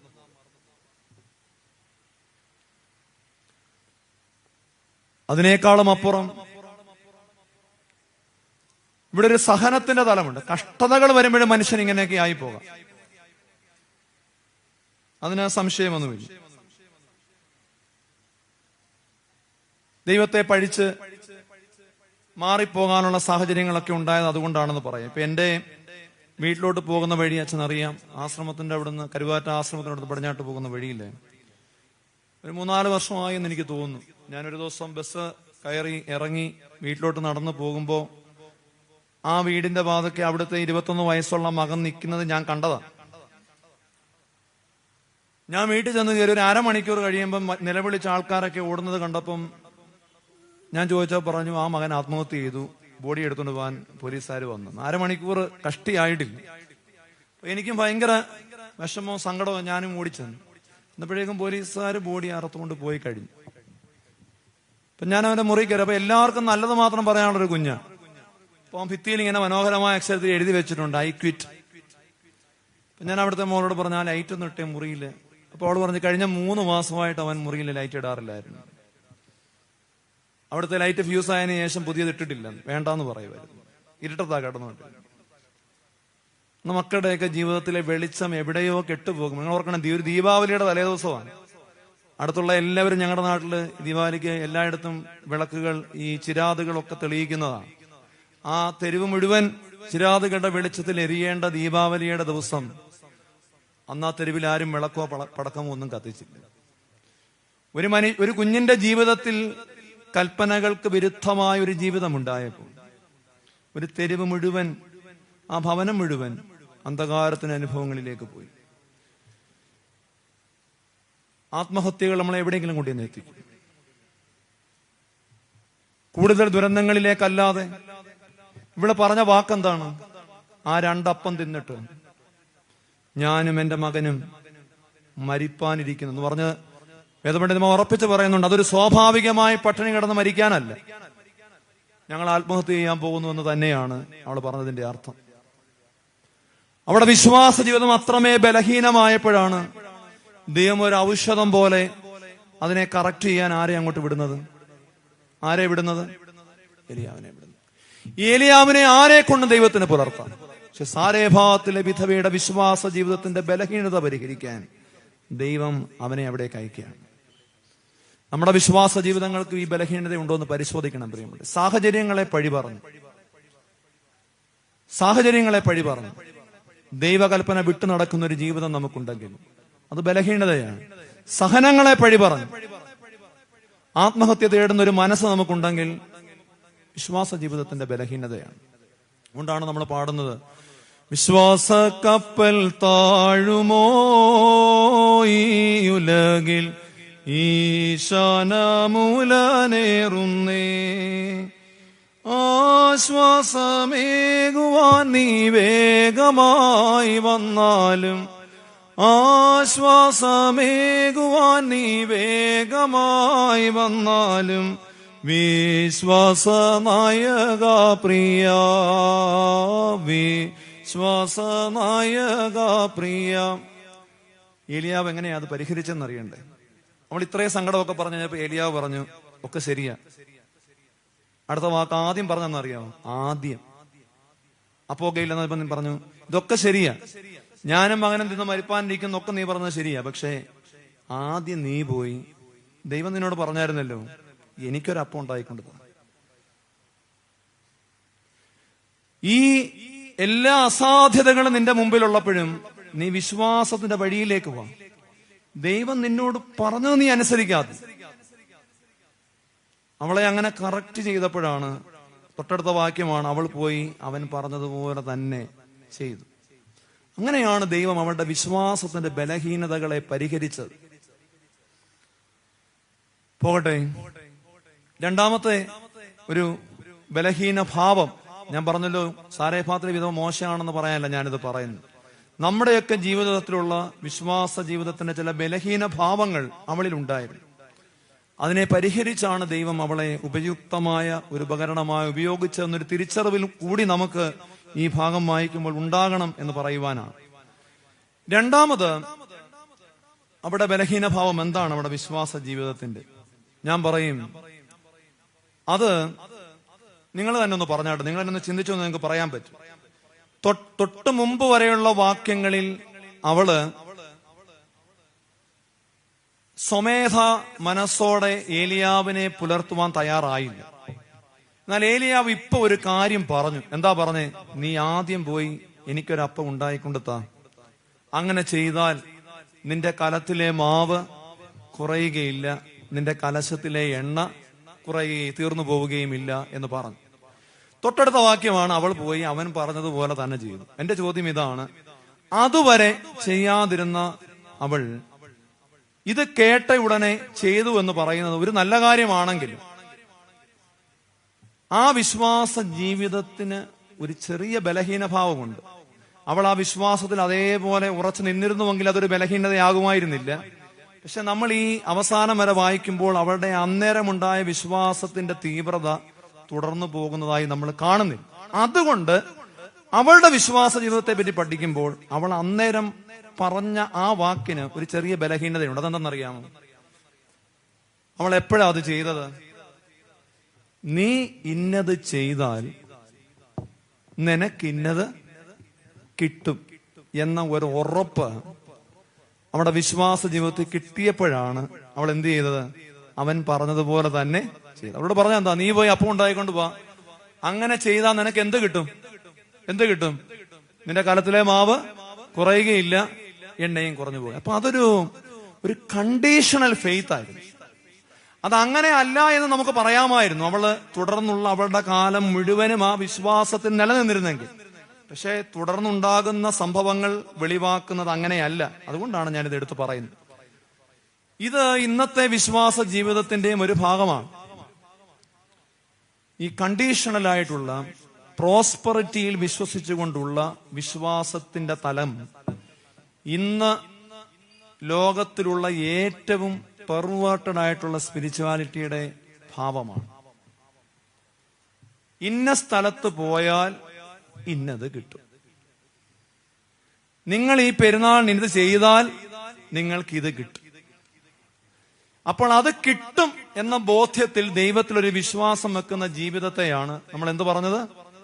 അപ്പൊ ഞാനതിനെ ഇങ്ങനെ പറയും, അപ്പത്തിന്റെ സമൃദ്ധിയിലുണ്ടായ അല്പവിശ്വാസ ജീവിതത്തിന്റെ ഒരു ഭാവം അവളിൽ ഉണ്ടായി. ഒന്നാമത്തെ എന്താണ്? കനൽ വഴികളിൽ കൽപ്പന ഗണ്യമാക്കാത്തൊരു വിശ്വാസ ജീവിതത്തിന്റെ തലമുണ്ടായിരുന്നു. അതിനെ എലിയാവ് പരിഹരിച്ചു. രണ്ടാമത് എന്താണ്? അപ്പത്തിന്റെ സമൃദ്ധിയിലുണ്ടായ ഒരല്പവിശ്വാസ ജീവിതം അവളിൽ കാണുവാൻ തക്കവണ്ണം കഴിഞ്ഞു. കാരണം ഇന്നത് കിട്ടുമെന്ന് പറഞ്ഞപ്പോൾ മാത്രമാണ് അവൾ വിശ്വാസ ജീവിതത്തിലേക്ക് ഒരു ചുവടെടുത്ത് വെച്ചത്. അതിന് നിലനിൽക്കുവാൻ അവൾക്കൊട്ട് കഴിഞ്ഞുമില്ല. അതുകൊണ്ട് ഇവിടെ അബ്രഹാമിനെ നമ്മൾ ഓർക്കണം. വിശ്വാസ പിതാക്കന്മാരുടെ പട്ടിക പറയുമ്പോഴുള്ള എബ്രായർ 11:1 വാക്യം എന്താണ്? വിശ്വാസം വന്നതോ ആശിക്കുന്നതിന്റെ ഉറപ്പും കാണാത്ത കാര്യങ്ങളുടെ നിശ്ചയവുമാണ്. എന്നാൽ ഒന്നും കാണാതെ വിശ്വസിക്കുവാൻ അവക്ക് കഴിഞ്ഞില്ല. അവൾ ഇത് ചെയ്താൽ ഇന്നത് കിട്ടുമെന്ന് പറഞ്ഞപ്പോൾ മാത്രമാണ് ആ വിശ്വാസ ജീവിതത്തിലേക്ക് കാലെടുത്തു വെച്ചത്. ഇത് ഇന്നത്തെ വിശ്വാസ ജീവിതത്തിന്റെ പ്രധാനപ്പെട്ട ഒരു തലമാണെന്ന് ഞാൻ പറയാൻ കഴിയും. ഒരു ഉദാഹരണം ഞാൻ നിങ്ങൾക്ക് മനസ്സിലാവുന്ന പോലെ പറയാം. ഇപ്പോൾ കേരളത്തിൽ ഒരു BJP MP ഉണ്ടല്ലോ. ആരാണ്? സുരേഷ് ഗോപിയാണ്. ഈ സുരേഷ് ഗോപി ജയിച്ച സമയത്ത് നമ്മുടെ കേരളത്തിലെ മാധ്യമങ്ങളെല്ലാം ഒരുപാട് ഫീച്ചേഴ്സ് ചെയ്തു. ന്യൂസ് ചാനൽസ് എല്ലാം ഒരുപാട് ഇതിനെ സംബന്ധിച്ചുള്ള ഫീച്ചറുകൾ ചെയ്തു. ഞാൻ യൂട്യൂബിൽ കണ്ട ഒരു ഫീച്ചറിന്റെ തലക്കെട്ട്, സുരേഷ് ഗോപിയെ ലൂർദ് മാതാവ് ജയിപ്പിച്ചു, അനിൽ ആന്റണിയെ കൃപാസന മാതാവ് തോൽപ്പിച്ചു. ഇതായിരുന്നു തലക്കെട്ട്. ഇതാണ് ആ വിജയത്തെ പറ്റിയുള്ള ഒരു സെക്യുലർ വേൾഡിലെ മീഡിയ അതിനെ അനലൈസ് ചെയ്തിട്ട് നടത്തിയ ഒരു ഫീച്ചറിന്റെ പേര് അവർ കൊടുത്തത് അങ്ങനെയാണ്. എന്താ കൊടുത്തത്? സുരേഷ് ഗോപിയെ ആര് ജയിപ്പിച്ചു? ലൂർദ് മാതാവ് ജയിപ്പിച്ചു. അനിൽ ആന്റണി ആര് തോപ്പിച്ചു? കൃപാസന മാതാവ് തോപ്പിച്ചു. ഇതിവിടെ ഒന്നും അറിയാൻ മേലാത്ത പോലെ നിങ്ങളുടെ മുഖം കണ്ട ആരെങ്കിലും ഒക്കെ എവിടെ പോകുന്നുണ്ടോ ഇല്ലയോ എന്നുള്ളത് നമുക്കറിയുകയില്ല. ഞാൻ അത് വിധിക്കാൻ ആളുമല്ല. പക്ഷെ എനിക്ക് എന്നെ പറ്റി പറയാനൊരു കാര്യമുണ്ട്. ഞാൻ കുറച്ചാൾ കുന്നംകുളത്തുണ്ടായിരുന്നതാണ്. ഈ 2 പള്ളിക്ക് ഞാൻ എതിരല്ല. കാര്യം എന്റെ നാമത്തിൽ എവിടെയൊക്കെ യാഗപീഠങ്ങൾ സ്ഥാപിക്കപ്പെടുന്നു അവിടെ വന്ന് പ്രാർത്ഥിക്കുന്നവരുടെ മധ്യത്തിൽ ഞാൻ ഉണ്ടെന്ന് യഹോവയായ ദൈവം മിസ്രൈമ്യരുടെ പ്രവാസകാലം തുടങ്ങുമ്പോഴേ പറഞ്ഞ കാര്യമാണ്. അവിടെ സ്വാഭാവികമായിട്ടും ദൈവസാന്നിധ്യമുണ്ട്. പ്രാർത്ഥിക്കുന്നവർക്ക് എന്തെങ്കിലുമൊക്കെ അനുഗ്രഹം കിട്ടും, ഇവിടെയും കിട്ടും. അതുകൊണ്ട് ഞാൻ ഇതിന് രണ്ടിനും എതിരല്ല. ഞാൻ ആകെ പറയുവാൻ ശ്രമിക്കുന്നത്, ഇങ്ങനെ ഒരു വിശ്വാസത്തിന്റെ തലം ഈ ലോകത്തിന് കൊടുത്തത് ആരാ? ആരാ? നമ്മൾ തന്നെ. ഒരു സെക്യുലർ വേൾഡിനെയും കൊണ്ട് ക്രിസ്തീയ വിശ്വാസത്തിൽ ഇങ്ങനൊരു തലമുണ്ടെന്ന് പറയിപ്പിച്ചതിന് കാരണക്കാര് നമ്മൾ തന്നെ. ഈ ലൂർദ് മാതാവിന്റെ പള്ളിയിൽ സുരേഷ് ഗോപി ഇലക്ഷൻ ആയപ്പോ പോയി എന്തോ വെച്ചു, അവിടുത്തെ ഒരു വഴിപാടായ സ്വർണ്ണ കിരീടം വെച്ചു. റിസൾട്ട് വന്നപ്പോ ആര് ജയിച്ചു? സുരേഷ് ഗോപി ജയിച്ചു. അപ്പം ഇവിടെ പോയാൽ ഇന്നത് കിട്ടും എന്ന ഒരു തലം ഈ ലോകത്തിന് കൊടുത്ത ക്രിസ്ത്യാനികൾ തന്നെ കൊടുത്തതാ. അത് മനസ്സിലാക്കി ഒരു സെക്യുലർ വേൾഡിലെ ഒരു പത്രപ്രവർത്തകൻ അതിനൊരു തലക്കെട്ട് കൊടുക്കുകയാണ്. അയാളെ ജയിപ്പിച്ചത് ആരാണ്? ലൂർദ് മാതാവാണ്. അതേ സമയത്ത് ഞങ്ങളുടെ നാടിന് അവിടെ നിശ്ചിത മുന്നോട്ട് പോയാലുള്ള ചേർത്തലയ്ക്കടുത്തുള്ള കൃപാസനത്തിൽ ആന്റണിയുടെ ഭാര്യ അനിൽ ആന്റണിയുടെ അമ്മ പോയി സാക്ഷ്യം പറഞ്ഞു. എന്റെ മോൻ ഇന്ന പാർട്ടി നിന്നപ്പോ ഒന്നും കിട്ടിയിരുന്നില്ല. ഇപ്പം ഞാൻ ഇവിടെ വന്ന് ഉടമ്പടി എടുത്ത് കഴിഞ്ഞ ഉടനെ അവനെ ഒരുപാട് മറ്റേ പാർട്ടിക്കാർ വിളിച്ചു, സ്ഥാനം കൊടുത്തു, അത് കൊടുത്തു, ഇത് കൊടുത്തു. പക്ഷെ പത്തനംതിട്ടയിൽ അനിൽ ആന്റണി ഇലക്ഷന് നിന്നു. അവിടെ എന്തോ സംഭവിച്ചു? അനിൽ ആന്റണി തോറ്റുപോയി. അപ്പം അനിൽ ആന്റണി ആര് തോപ്പിച്ചു? ഒന്ന് പറഞ്ഞാട്ടെ. അപ്പൊ എന്റെ ചോദ്യം, ഈ രണ്ടിടത്തും ഇരിക്കുന്ന മാതാവ് ഏതാ? ഏത് മാതാവാ? രണ്ട് മാതാവ് ഉണ്ടോ? ഏത് മാതാവാ? ദൈവമാതാവാണല്ലോ അല്ലേ? പേര് പറഞ്ഞാലും രണ്ടിടത്ത് ഇരിക്കുന്ന മാതാവ് ആരാ? ദൈവമാതാവിന്റെ പണി ഒരാളിനെ തോപ്പിക്കലും ഒരാളിനെ ജയിപ്പിക്കലുമാണ്. ആണോ ആണോ അല്ലയോ? വേദപുസ്തകത്തിൽ ഒരിക്കൽ മാത്രമേ ഈ അമ്മ എന്തെങ്കിലും അപേക്ഷിച്ചിട്ടുള്ളൂ. അത് കാനാവിലെ കല്യാണ വിരുന്നിൽ ഒരാൾ നാണം കിടന്നു എന്ന് തോന്നിയപ്പം ഒരു കുടുംബം മുഴുവൻ കണ്ണുനീരിലാവുമെന്ന് കണ്ടപ്പോ ആരും അറിയാതെ മോനോട് പോയി പറഞ്ഞു, അവർക്ക് വീഞ്ഞില്ല കേട്ടോ. അത് ദൈവം സാധിച്ചു കൊടുത്തു, ശരിയാ. പക്ഷേ യാക്കോബും യോഹന്നാനും അവന്റെ ഇടത്തും വലത്തും ഇരിക്കണം, പദവിക്ക് വേണ്ടി കസിൻസാ. യേശുവിന്റെ അടുക്ക ചോദിക്കാൻ വന്നപ്പം അവർ യേശുവിന്റെ അമ്മയെ വിളിച്ചോണ്ടാണോ വന്നേ? ആണോ അല്ലയോ? അല്ല അല്ലേ? അങ്ങനെ വിളിച്ചോണ്ടല്ല വന്നത്. കാരണം അങ്ങനെ വിളിച്ച ആര് പോത്തില്ല ശുപാർശ ചെയ്യാൻ? ആര് പോത്തില്ല? യേശുവിന്റെ അമ്മ പോത്തില്ല. അപ്പൊ ഇത് മനസ്സിലാകാതെയാണ് ഈ ലോകം ഈ പെർവേർട്ടഡ് സ്പിരിച്വാലിറ്റിയുടെ പിറകെ പോകുന്നത്. ഇത് വിശ്വാസ ജീവിതത്തിന്റെ വലിയ അപകടമാണ്. ആരെയും ജയിപ്പിക്കാനും തോൽപ്പിക്കാനും ഇരിക്കുന്നതല്ല ഒരു വിശുദ്ധന്മാരും ശുദ്ധിമതികളും. നമ്മുടെ സങ്കടങ്ങൾ അവരുടെ മുമ്പിൽ പറയാം. അതല്ലാതെ മതം ഇതിനെ ഒന്നും പ്രോത്സാഹിപ്പിക്കേണ്ട ഒരു മീഡിയം അല്ലെന്ന് മനസ്സിലാക്കണം. അതുകൊണ്ട് വിശ്വാസ ജീവിതത്തിൽ അപ്പത്തിന്റെ സമൃദ്ധിയിൽ ഉണ്ടാകുന്ന ഈ അല്പവിശ്വാസ ജീവിതം നമ്മുടെ വിശ്വാസ ജീവിതത്തെ കൂടുതൽ കളങ്കിതമാക്കും, സാക്ഷ്യമില്ലാതാക്കും. ഗൗരവപൂർവ്വം നമ്മൾ ഓർക്കണം. പണ്ട് വായിച്ചൊരു കഥയുണ്ട്, നാണുപിള്ളയുടെ നല്ല കാലം എന്നാണ്. ഈ നാണുപിള്ളയുടെ നല്ല കാലം എന്ന് പറഞ്ഞ നാണുപിള്ള ഒരു കർഷകനാണ്. അയാൾ എല്ലാ ദിവസവും രാവിലെ എഴുന്നേക്കും, പാടത്ത് പണിക്ക് പോകും, രാത്രി വരെ അധ്വാനിക്കും, വരും, പ്രാർത്ഥിക്കും, ഒരുമിച്ചിരുന്ന് പ്രാർത്ഥിക്കും, കഞ്ഞി കുടിക്കും, കയറി കിടന്നുറങ്ങും. അങ്ങനെ ഇരിക്കെ നാണുപിള്ളയുടെ ഒരു ദിവസം പോയ വഴിക്ക് കാളവണ്ടിയുടെ ചക്രം കയറി നാണുപിള്ളയുടെ 2 വിരല് നഷ്ടമായി പോയി. ജോലിക്കൊന്നും പോകാൻ പറയാതെ കുറെ നാൾ വീട്ടിലിരുന്നു. അന്നേരം നാട്ടുകാരെല്ലാം പറഞ്ഞു, നാണുപിള്ളയ്ക്ക് ഇപ്പൊ എന്തോ കാലവാ, കഷ്ടകാലമാന്ന് പറഞ്ഞു. അതങ്ങോട്ട് കഴിഞ്ഞ് അങ്ങനെ ഇരുന്ന് ജോലിക്ക് പോകാൻ വയ്യാതിരുന്ന നാണുപിള്ളയുടെ മകൻ കുവൈറ്റ് ജോലി കിട്ടി വെളിയിൽ പോയി. നല്ല ജോലിയായിരുന്നു. അയാൾ നാട്ടിലെ നല്ല വീടൊക്കെ വെച്ചു, കാറൊക്കെ നാണുപിള്ള മേടിച്ചു കഴിഞ്ഞപ്പോ നാട്ടുകാരൊക്കെ പറഞ്ഞു, നാണുപിള്ളയ്ക്ക് ഇപ്പൊ എന്തോ കാലവാ, നല്ല കാലമാണ്. അങ്ങനെ ഇരുന്നപ്പോഴാണ് കുവൈറ്റിലെ യുദ്ധം വന്നപ്പോൾ ഇട്ടിരുന്ന തുണി മാത്രം ഇട്ടുകൊണ്ട് ബാക്കിയെല്ലാം നഷ്ടപ്പെട്ട് ഈ നാണുപിള്ളയുടെ മോൻ തിരിച്ച് നാട്ടിൽ വന്നു. അപ്പൊ നാട്ടുകാരെന്നാ പറഞ്ഞു, നാണുപിള്ളയ്ക്ക് ഇപ്പം എന്നാ കാലമാണ്, കഷ്ടകാലമാണ്. അങ്ങനെ അങ്ങോട്ട് പൊക്കോണ്ടിരുന്നപ്പോ കുവൈറ്റിലേക്ക് യുദ്ധമൊക്കെ തീർന്നു. നഷ്ടപരിഹാരമൊക്കെ ഇഷ്ടം പോലെ പൈസ കൊടുക്കുകയും ഈ മോനെ തിരിച്ച് കുവൈറ്റിലോട്ട് അവർ വിളിക്കുകയും ചെയ്തു. അപ്പൊ നാട്ടുകാരെന്നാ പറഞ്ഞു, നാണുപിള്ള അന്ന് ഇന്നും പണ്ടത്തെ അതേ ജീവിതം നയിക്കുന്ന ആളാണ്. നാട്ടുകാർ പിന്നെ ഈ നല്ല കാലവും കഷ്ടകാലവും പറഞ്ഞത് എന്തിന്റെ തലത്തിലാ പ്രിയമുള്ളവരെ? അപ്പത്തിന്റെ സമൃദ്ധിയിലാണ്. അപ്പത്തിന്റെ സമൃദ്ധിയിൽ ഉണ്ടാകുന്ന ആത്മീയത യഥാർത്ഥ ആത്മീയതയുടെ പരുവപ്പെടലെല്ലാം തിരിച്ചറിയണം.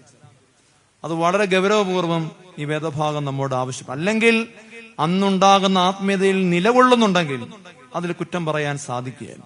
പക്ഷേ അവൾ അതിൽ നിലകൊള്ളുവാൻ സാധിച്ചില്ല എന്ന് തൊട്ടടുത്ത വാക്യങ്ങൾ വായിക്കുമ്പോൾ നമുക്ക് മനസ്സിലാവും. ഞാൻ ആ ഭാഗം അവസാനിപ്പിക്കുകയാണ്.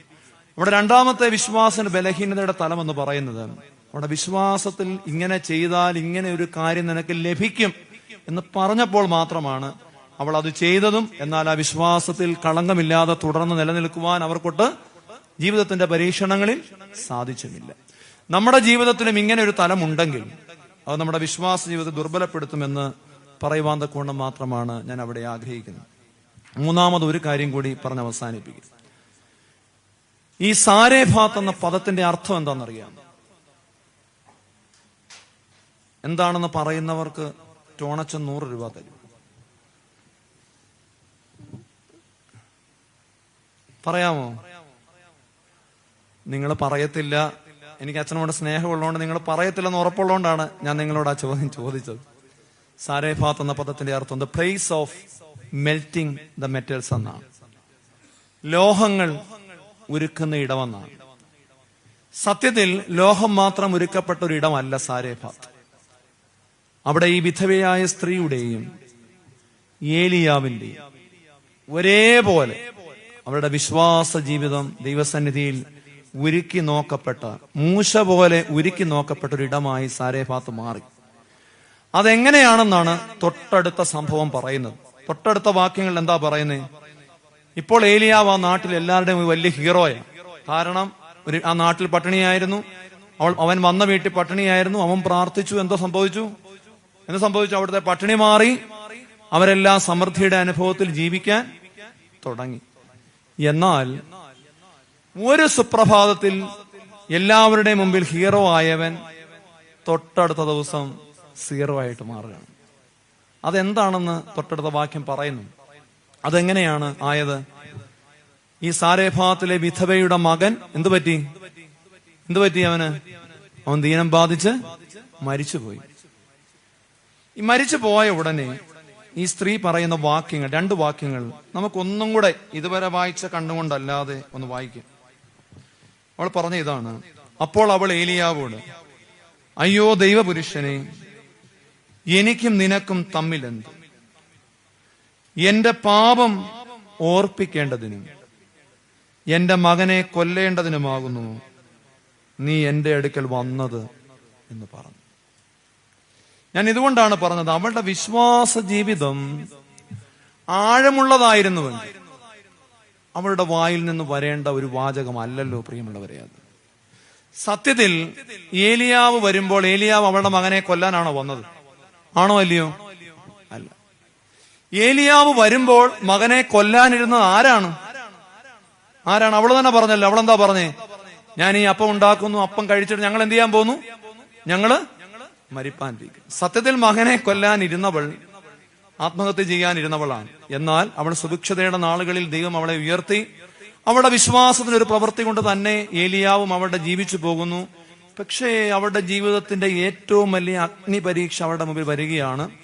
അവൾക്ക് ഭർത്താവില്ലെന്ന് നമുക്കറിയാം. സാരേഫാത്തിലെ വിധവയാണ്. അവിടെ ആകെ ആശ്രയം ആ മകനാണ്. ആ മകനാണ് ഒരു ദിവസം എന്തു പറ്റിയത്? മരിച്ചുപോയത്. ഏലിയാവ് ഒന്നും അവളോട് ചോദിക്കുന്നില്ല. അവളുടെ ജീവിതത്തിൽ ഇന്ന് വരെ അവൾ ജീവിക്കുവാൻ കാരണമായ, ഇപ്പോൾ അവൾ അനുഭവിക്കുന്ന എല്ലാ നന്മകൾക്കും കാരണമായ ഏലിയാവ് അവളോടൊന്നും ചോദിച്ചില്ല. ആകെ വന്ന് ചോദിച്ചത് എന്താ സംഭവിച്ചതെന്ന് മാത്രമേ ചോദിച്ചുള്ളൂ. അപ്പോഴേക്കും അവൾ പറഞ്ഞ മറുപടിയാണ് എന്താണ്? നീ എന്തിനാ ഇപ്പൊ ഇങ്ങോട്ട് വന്നത്? എന്റെ പാപം ഓർപ്പിക്കേണ്ടതിനും എന്റെ മകനെ കൊല്ലേണ്ടതിനുമാകുന്നു നീ വന്നത്. പ്രിയമുള്ളവരെ, മൂന്നാമത് അവിടെ വിശ്വാസ ജീവിതത്തിന്റെ ബലഹീനതയുടെ തലം എന്തെന്നറിയാമോ? ഞാൻ പറയും, ഇന്നലകളുടെ പാപങ്ങൾ വേട്ടയാടുന്നൊരു വിശ്വാസ ജീവിതമായിരുന്നു. ആരുടേത്? സാരേഫാത്തിലേത്. എന്താണ് അവൾ പറഞ്ഞതിന്റെ അർത്ഥമെന്ന് ഞാൻ പറയാം.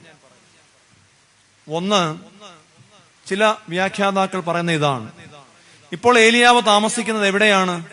അവരുടെ വീടിന്റെ മുകളിലാണ്.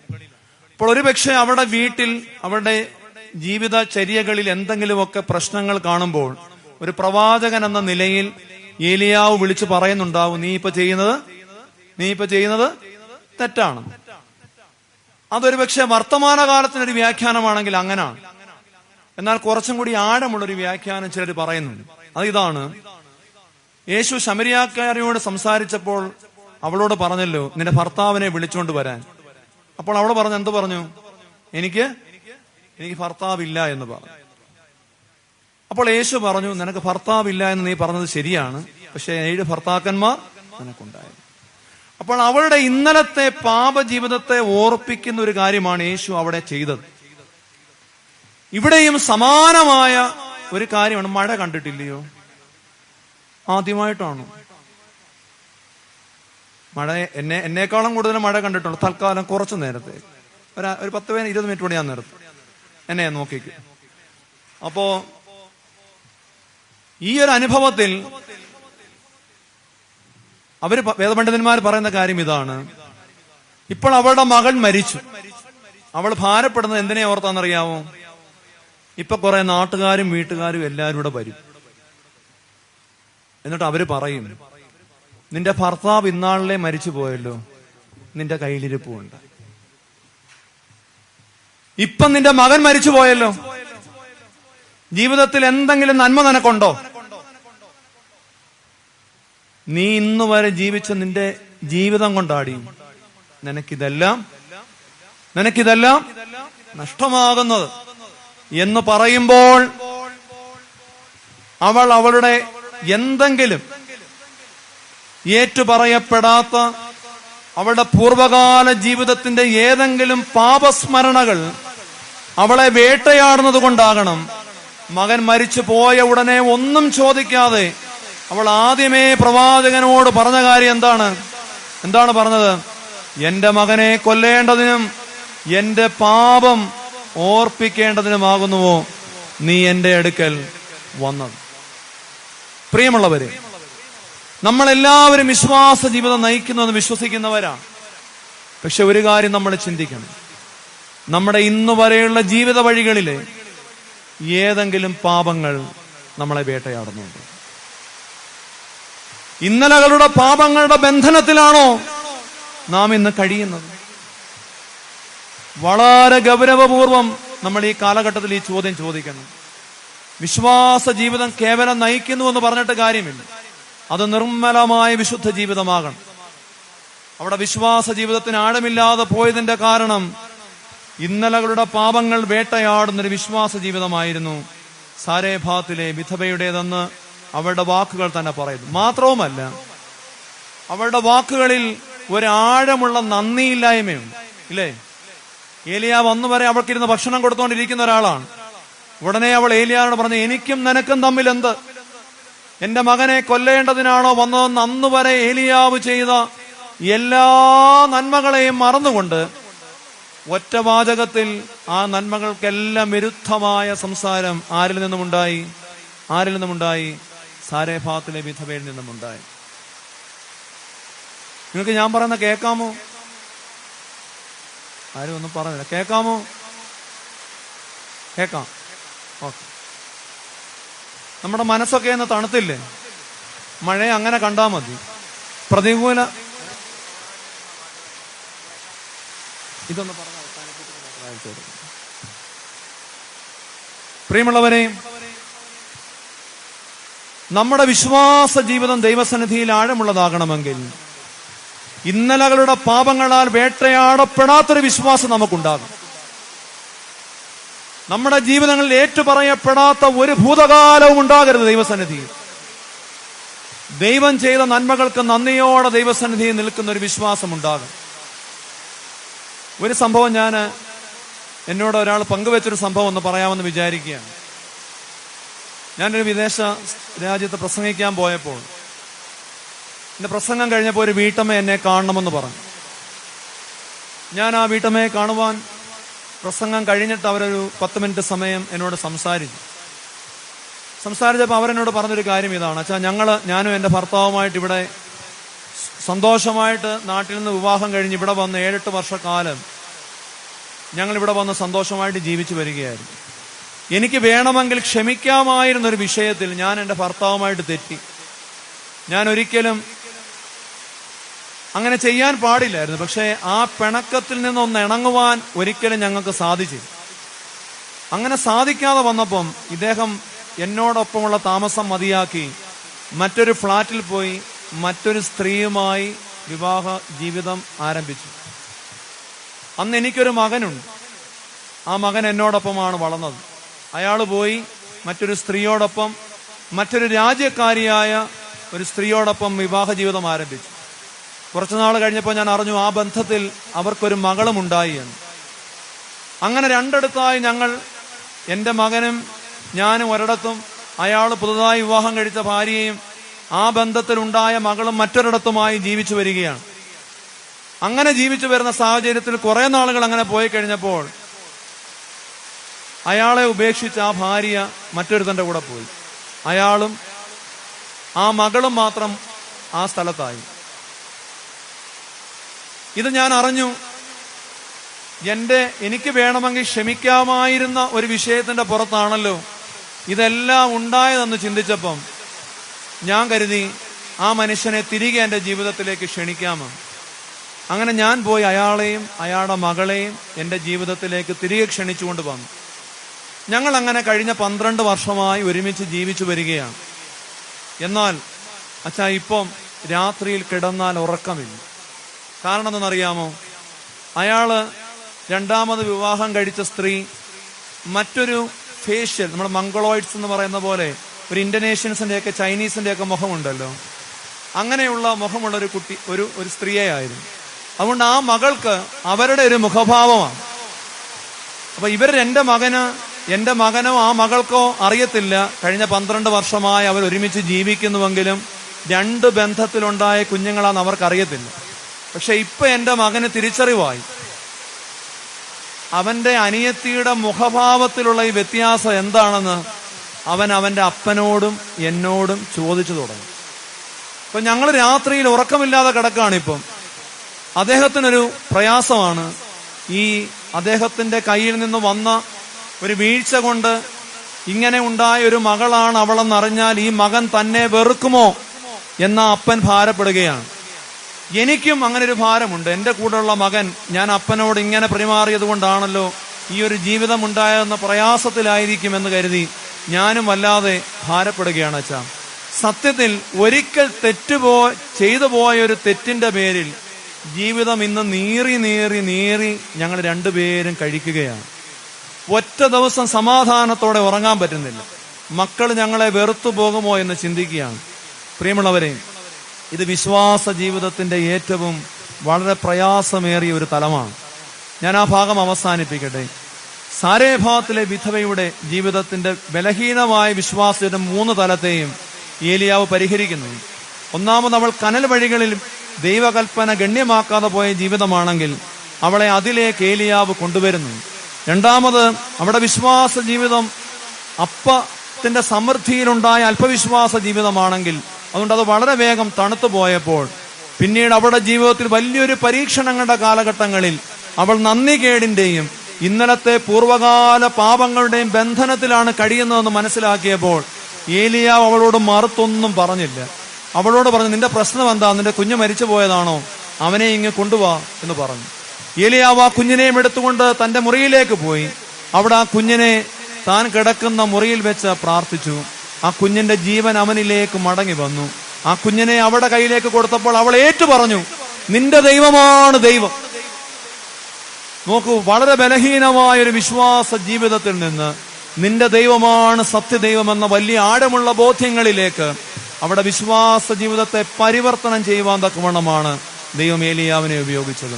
അതുകൊണ്ട് സാരേഭാത്തിലെ വിധവയുടെ ജീവിതം ഈ 3 വിശ്വാസ ജീവിതത്തിന്റെ കുറവുള്ള അനുഭവങ്ങളെ നമുക്ക് കാണിച്ചു തരുമ്പോഴും അതിനെ മറികടക്കുവാൻ ദൈവം അവളെ ഉപയോഗിച്ചു എന്നുള്ളത് നമ്മളത് മറന്നു പോകരുത്. നമ്മുടെ വിശ്വാസ ജീവിതത്തിന്റെ ബലഹീനതകളിൽ ദൈവം ഇടപെടുവാൻ തക്കവണ്ണം നമ്മുടെ ജീവിതത്തെയും അപ്രകാരം പരുവപ്പെടുത്തുവാൻ, ഈ കുറവുകൾ നമ്മുടെ ജീവിതത്തിൽ ഉണ്ടോ എന്ന് പരിശോധിക്കുവാൻ നമുക്ക് സാധിക്കണമെന്ന് ഞാൻ ഈ ഭാഗത്തിലൂടെ ഓർമ്മപ്പെടുത്തുകയാണ്. വല്ലാത്ത മഴയാണ്, നിങ്ങൾ അസ്വസ്ഥരാണ്. ടോണച്ചൻ പറഞ്ഞതുകൊണ്ട് ഈ സമയത്ത് പാട്ട് പാടാൻ പറ്റുമോ? സ്തോത്രാഴ്ച എടുക്കാൻ. ഞാൻ പറയുന്നത് കേൾക്കാമോ? ഒരല്പം പ്രശ്നമായി എന്ന് എനിക്കറിയാം. എന്നാലും അടുത്തൊരു ഭാഗവും കൂടിയും. എന്തായാലും ആരും കൊട കൊണ്ടുവന്നിട്ടില്ലല്ലോ, അതുകൊണ്ട് ആർക്കും വീട്ടിൽ പോകാൻ പറ്റുകയില്ല. ഞാൻ പ്രസംഗം നിർത്തിയാലും ആർക്കും വീട്ടിൽ പോകാൻ പറ്റുകയില്ല. അതുകൊണ്ട് ഒരു അല്പസമയം രണ്ടാമത്തെ അമ്മയുടെ കാര്യം കൂടെ ഈ മഴയത്തിരുന്ന് കേൾക്കാം. അപ്പൊ നിങ്ങൾ കൂടുതൽ ശ്രദ്ധയോടെ ഇരിക്കുമല്ലോ. രണ്ടാമത്തെ അമ്മ 2 രാജാക്കന്മാരുടെ പുസ്തകം 4-ാം അധ്യായം 8 മുതലുള്ള വാക്യങ്ങളിലാണ്. 2 രാജാക്കന്മാരുടെ പുസ്തകം 4-ാം അധ്യായം 8 മുതലുള്ള വാക്യം. അവിടെ നമ്മൾ കാണുന്നത് ഇപ്രകാരമാണ്. ഒരു ദിവസം ഏലിശ ശൂനേമിലേക്ക് പോയി. അവിടെ ധനികയായ ഒരു സ്ത്രീ ഉണ്ടായിരുന്നു. അവൾ അവനെ ഭക്ഷണത്തിന് വരണം എന്ന് നിർബന്ധിച്ചു. പിന്നത്തേതിൽ അവൻ ആ വഴി പോകുമ്പോഴൊക്കെയും ഭക്ഷണത്തിന് അവിടെ കയറും. അവൾ തന്റെ ഭർത്താവിനോട്, നമ്മുടെ വഴിയായി കൂടെ കൂടെ പോകുന്ന ഇയാൾ വിശുദ്ധനായ ഒരു ദൈവപുരുഷനാകുന്നു എന്ന് പറഞ്ഞു. ആകയാൽ നാം ചുവരോട് കൂടിയ ചെറിയൊരു മാളിക മുറി പണിതുണ്ടാക്കുക. അതിൽ അവനൊരു കട്ടിലും ഒരു മേശയും ഒരു കസേരയും ഒരു വിളക്കും വെക്കുക. അവൻ നമ്മുടെ അടുക്കൽ വരുമ്പോൾ അവൻ അവിടെ കയറി പാർക്കാമല്ലോ എന്ന് പറഞ്ഞു. ഇപ്പൊ രണ്ടാമത്തെ സ്ത്രീ ആരാണ്? ആരും കേൾക്കുന്നില്ലേ? രണ്ടാമത്തെ സ്ത്രീ ആരാണ്? ശൂനോങ്കാരി സ്ത്രീയാണ്. സാരേഫാത്ത് എന്ന പദത്തിന്റെ അർത്ഥം ഞാൻ പറഞ്ഞു. എന്താണ്? ലോഹങ്ങൾ ഉരുക്കുന്ന ഇടമാണ്. ശൂനോം എന്ന പദത്തിന്റെ അർത്ഥം പറയാമോ? നമ്മൾ സാധാരണ വളരെ ഫെമിലിയറായ 2 പദങ്ങൾ നമ്മുടെ ആരാധനയിൽ ഉപയോഗിക്കുന്നുണ്ട്. അതിലെ ഒരു പദമാണ് ഇതിന്റെ റൂട്ട്. ഏത് പദമാണെന്നറിയാമോ? ഷൈനോ എന്നൊരു പദം കേട്ടിട്ടുണ്ടോ? ഷൈനോ എന്ന പദത്തിന്റെ അർത്ഥം എന്താ? ശാന്തി, സമാധാനം എന്നൊക്കെയാണ്. ശൂനോം അതേ റൂട്ടിൽ നിന്ന് തന്നെ ഉണ്ടായതാണ്. ശൂനോം എന്ന പദത്തിന്റെ അർത്ഥം ദ പ്ലേസ് ഓഫ് ട്രാങ്ക്വിലിറ്റി എന്നാണ്. സമാധാനത്തിന്റെ ഇടമാണ്.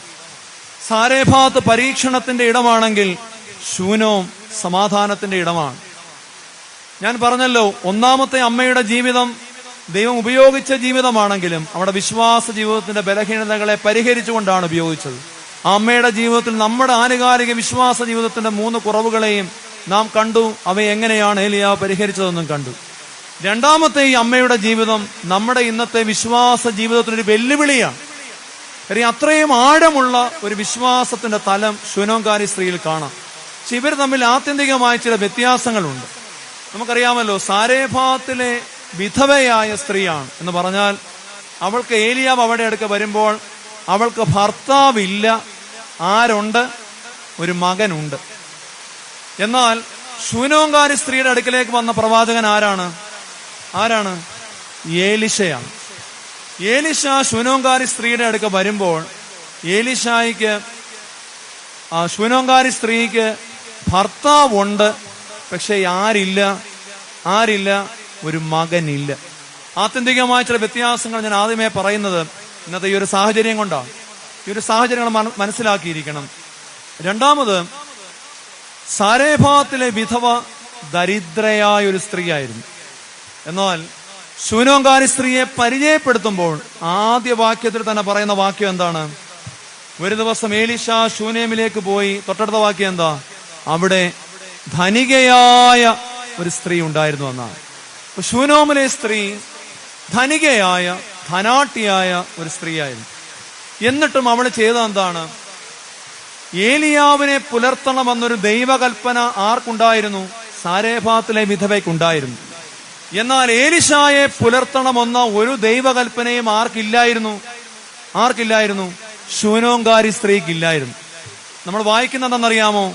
ഏലിശ അതുവഴി പോകുന്നുണ്ടോ എന്നറിഞ്ഞിട്ട് അവൾ പോയി ഏലിശായെ നിർബന്ധിച്ചു തന്റെ വീട്ടിൽ വന്ന് ഭക്ഷണം കഴിക്കണം എന്ന് പറഞ്ഞു. അങ്ങനെ ഏലിശ വന്ന് ഭക്ഷണം കഴിച്ചു. തൊട്ടടുത്ത വാക്യം പറയുന്നു, പിന്നീട് അതുവഴി പോകുമ്പോഴൊക്കെയും ഏലിശ അവിടെ കയറി ഭക്ഷണം കഴിക്കുമായിരുന്നു. അങ്ങനെ ഏലിശ 2-3 തവണ വന്നു പോയപ്പോൾ ശൂനോങ്കാരി സ്ത്രീക്ക് ഒരു കാര്യം മനസ്സിലായി. അതാണ് എനിക്ക് അവിടെ വിശ്വാസ ജീവിതത്തിന്റെ മേന്മയായി ഒന്നാമത് പറയാനുള്ളത്. അതെന്താണെന്നറിയാമോ?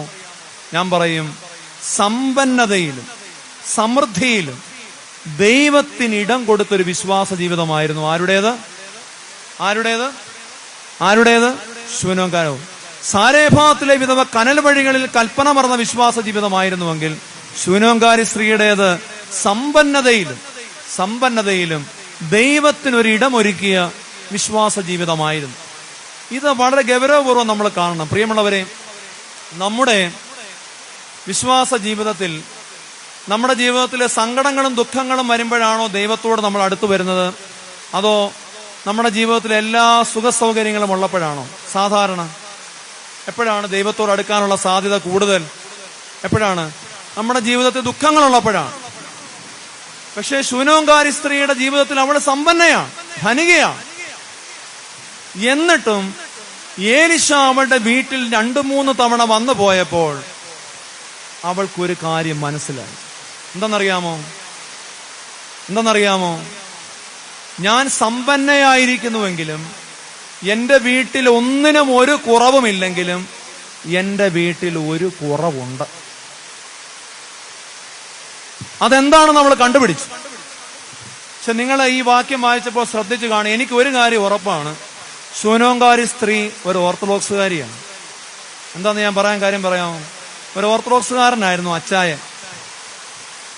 എന്താ ഞാനത് പറയാൻ കാരണമെന്ന് പറയാമോ?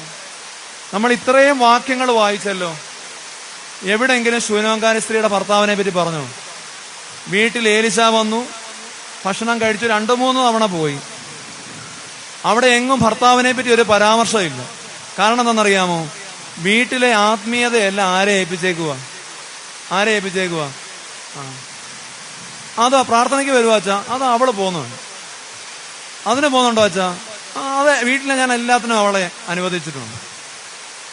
പക്ഷേ 2-3 തവണ ഏലീശ അങ്ങനെ വന്നു പോയി കഴിഞ്ഞപ്പോ അവക്ക് തന്റെ വീട്ടിലെ കുറവ് മനസ്സിലായി. പക്ഷെ അവൾ നിർബന്ധിക്കാനൊന്നും പോയില്ല. നമ്മൾ പറയുമല്ലോ, സ്ത്രീകളിൽ ജ്ഞാനമുള്ളവൾ തന്റെ വീട് പണിയുന്നു എന്ന് പറയുന്ന പോലെ അവൾ അങ്ങനെ ഈ ഒരു അനുഭവത്തിലോട്ടൊന്നും വരാത്ത ഭർത്താവിനെ കൺവിൻസ് ചെയ്യിപ്പിച്ചു. എന്തെന്നറിയാമോ? അവൾ അയാളെ വിളിച്ചിട്ട് പറഞ്ഞു, അച്ഛാ നമുക്കിതെല്ലാം ഉണ്ട്, അച്ഛന് ഇഷ്ടം പോലെ വസ്തുവുണ്ട്, നമുക്ക് നല്ല വീടുണ്ട്, എല്ലാം ഉണ്ട്, നമുക്കൊന്നിനും ഒരു കുറവുമില്ല. പക്ഷെ ഏലീശായുടെ വന്നു പോയപ്പോൾ ഞാനൊരു കാര്യം മനസ്സിലാക്കുന്നു. ഏലീശായ്ക്ക് പ്രാർത്ഥിക്കാൻ നമ്മുടെ വീട്ടിലൊരു സ്ഥലമില്ല. നമ്മുടെ വീട്ടിലെല്ലാം ഉണ്ട്, ധനമുണ്ട്, പണമുണ്ട്, എല്ലാം ഉണ്ട്.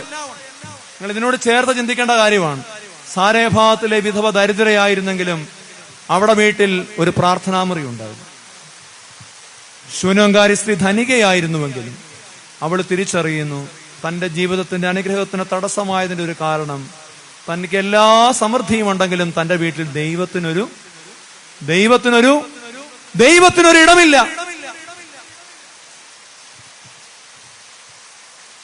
അവൾ അത് തിരിച്ചറിഞ്ഞു എന്നുള്ളതാണ്.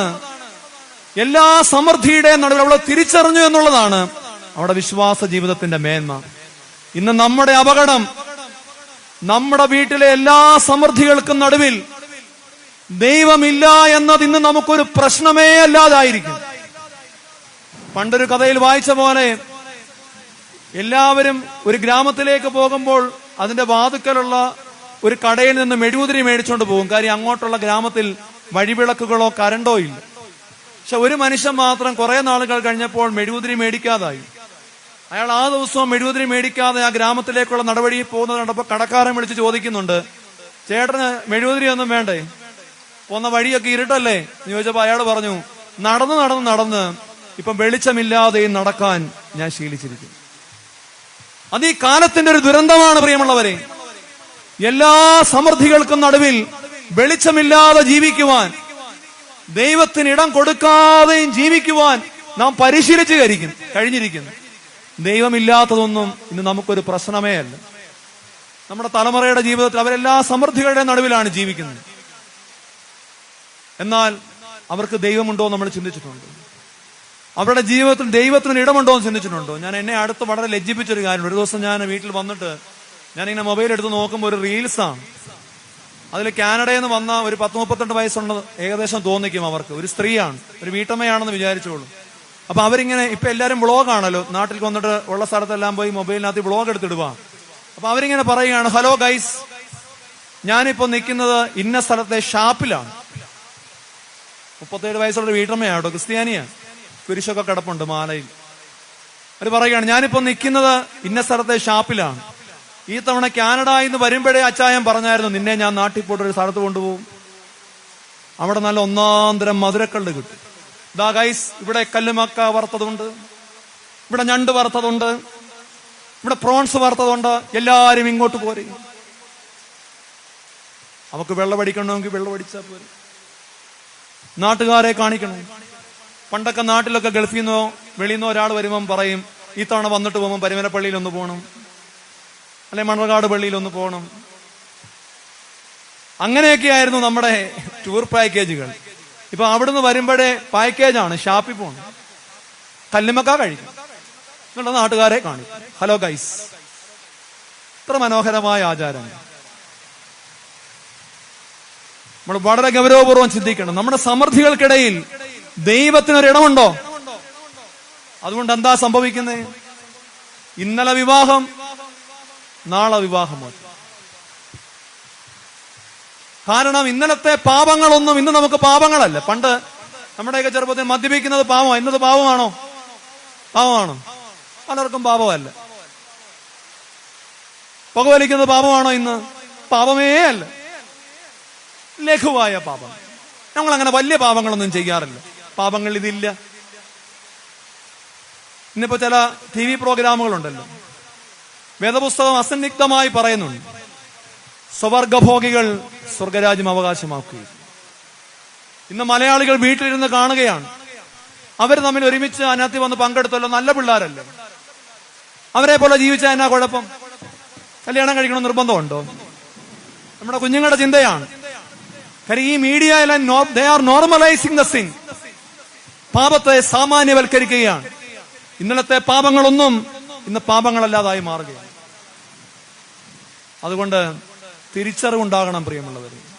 അവിടെ വിശ്വാസ ജീവിതം അവിടെ മനസ്സിലാക്കി, ഈ സമൃദ്ധികൾക്കിടയിൽ ഞങ്ങൾ ജീവിക്കുന്നുണ്ടെങ്കിലും ഈ സമൃദ്ധിയുടെ കൊട്ടാരത്തിൽ അച്ചായ ദൈവത്തിനൊരിടമില്ല.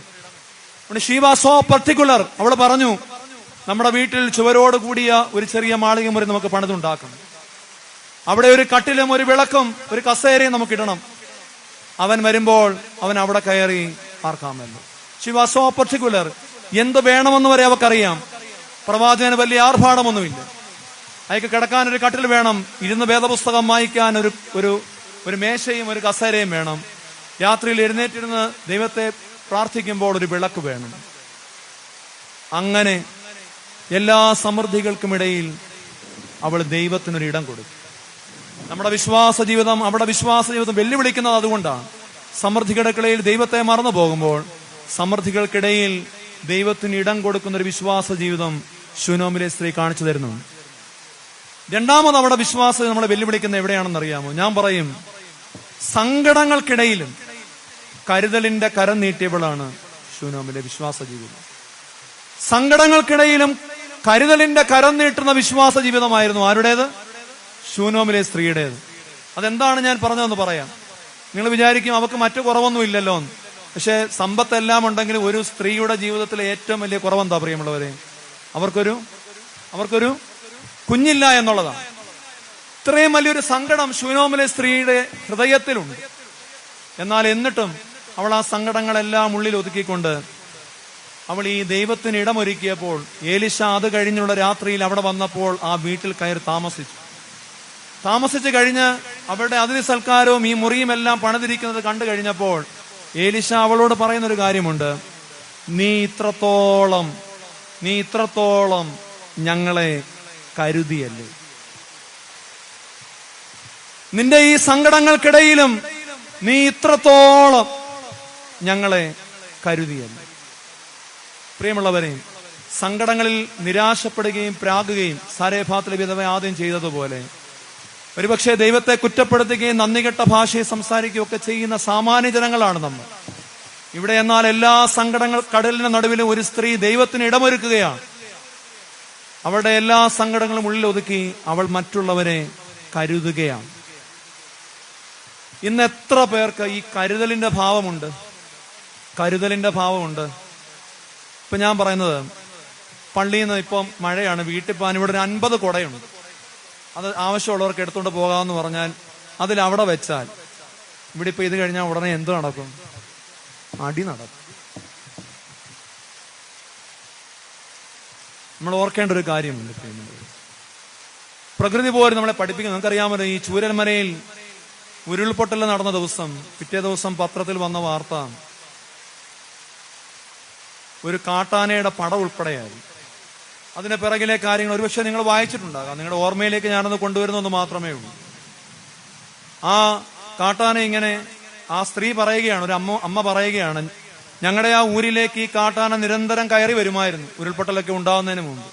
ഇവൻ വന്ന് വീടൊന്നും നശിപ്പിക്കാതിരിക്കാൻ ഞങ്ങൾ അവൻ കയറി വരുമ്പോഴേ ചെരുപ്പെറിഞ്ഞും പാട്ടകുട്ടിയും അവനെ ഓടിക്കുമായിരുന്നു.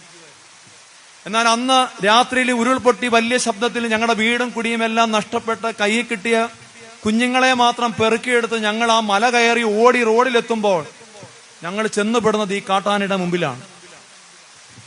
ആ വലിയ ദുരന്തക്കയത്തിൽ നീന്തിക്കയറി അവന്റെ മുമ്പിൽ ചെന്നപ്പം വല്ലാതെ ഞങ്ങൾ പേടിച്ചു പോയി.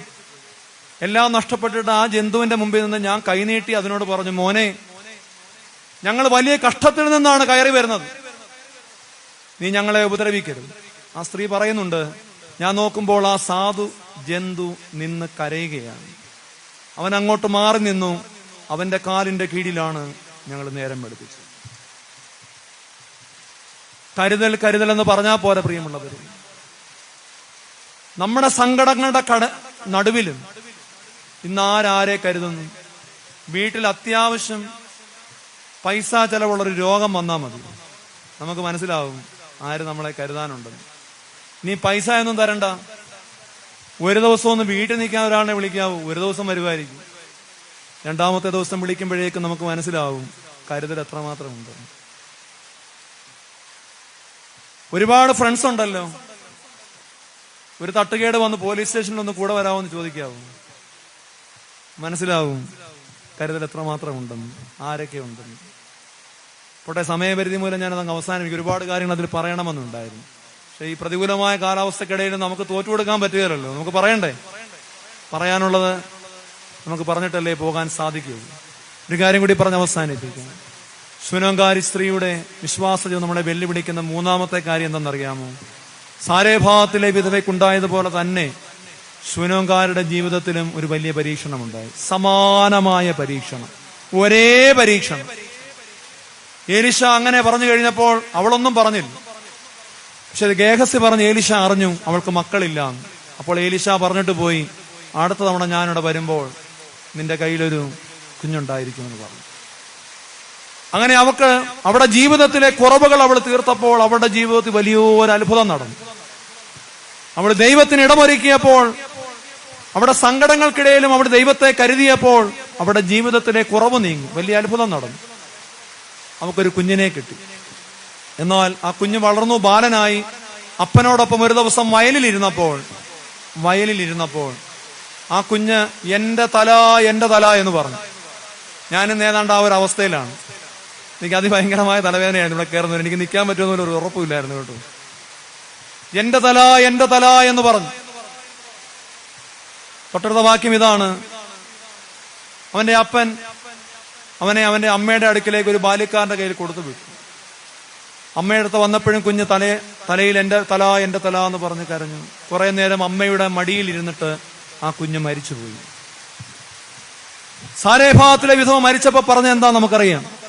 എന്നാൽ ഏലിശ ശൂനോങ്കാരി സ്ത്രീ ചെയ്ത എന്താന്ന് തുടർന്ന് വായിക്കണം. അവിടെ വീട്ടിൽ അന്നേരം ഏലിശ ഇല്ല. പക്ഷെ അവൾ എന്ത് ചെയ്യുന്നറിയാമോ? ഭർത്താവില്ല, അവൾക്ക് ആരും അന്നേരം അവിടെ അടുത്തില്ല.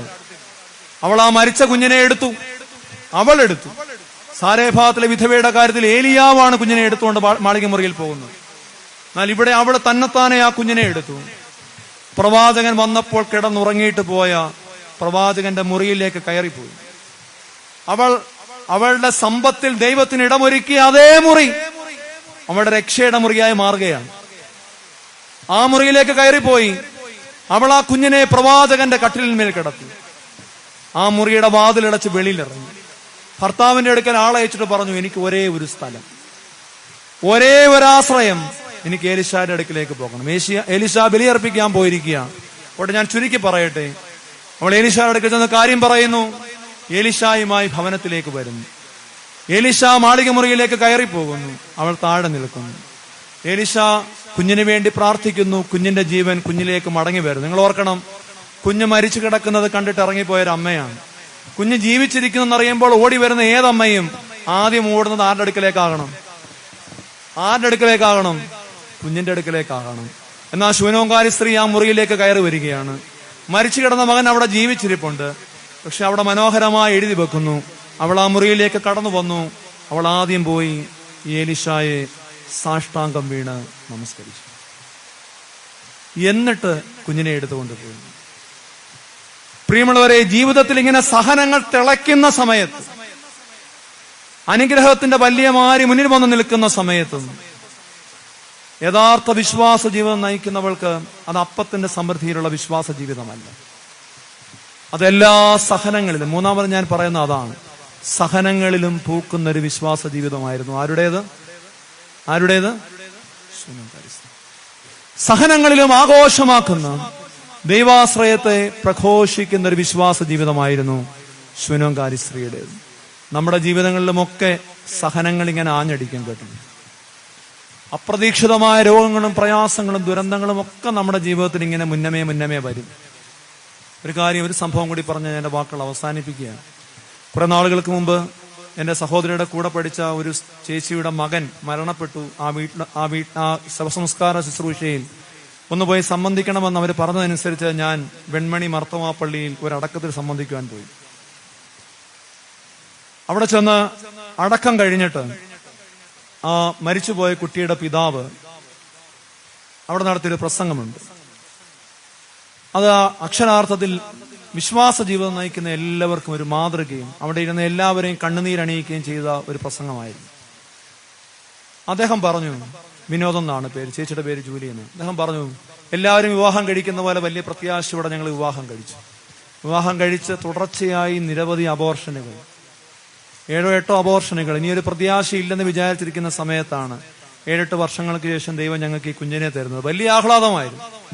പക്ഷേ 6 മണിക്കൂർ പോലും ആ ആഹ്ലാദത്തിന് ആയുസ്സുണ്ടായിരുന്നില്ല. ഡോക്ടർമാർ ഞങ്ങളെ വിളിച്ചിട്ട് പറഞ്ഞു, നിങ്ങളുടെ കുഞ്ഞിന് അവന്റെ കൺപോളകൾക്ക് മാത്രമേ ചലനശേഷിയുള്ളൂ എന്ന് പറഞ്ഞ് അവൻ പെട്ടെന്ന് മരിക്കുകയൊന്നുമില്ല.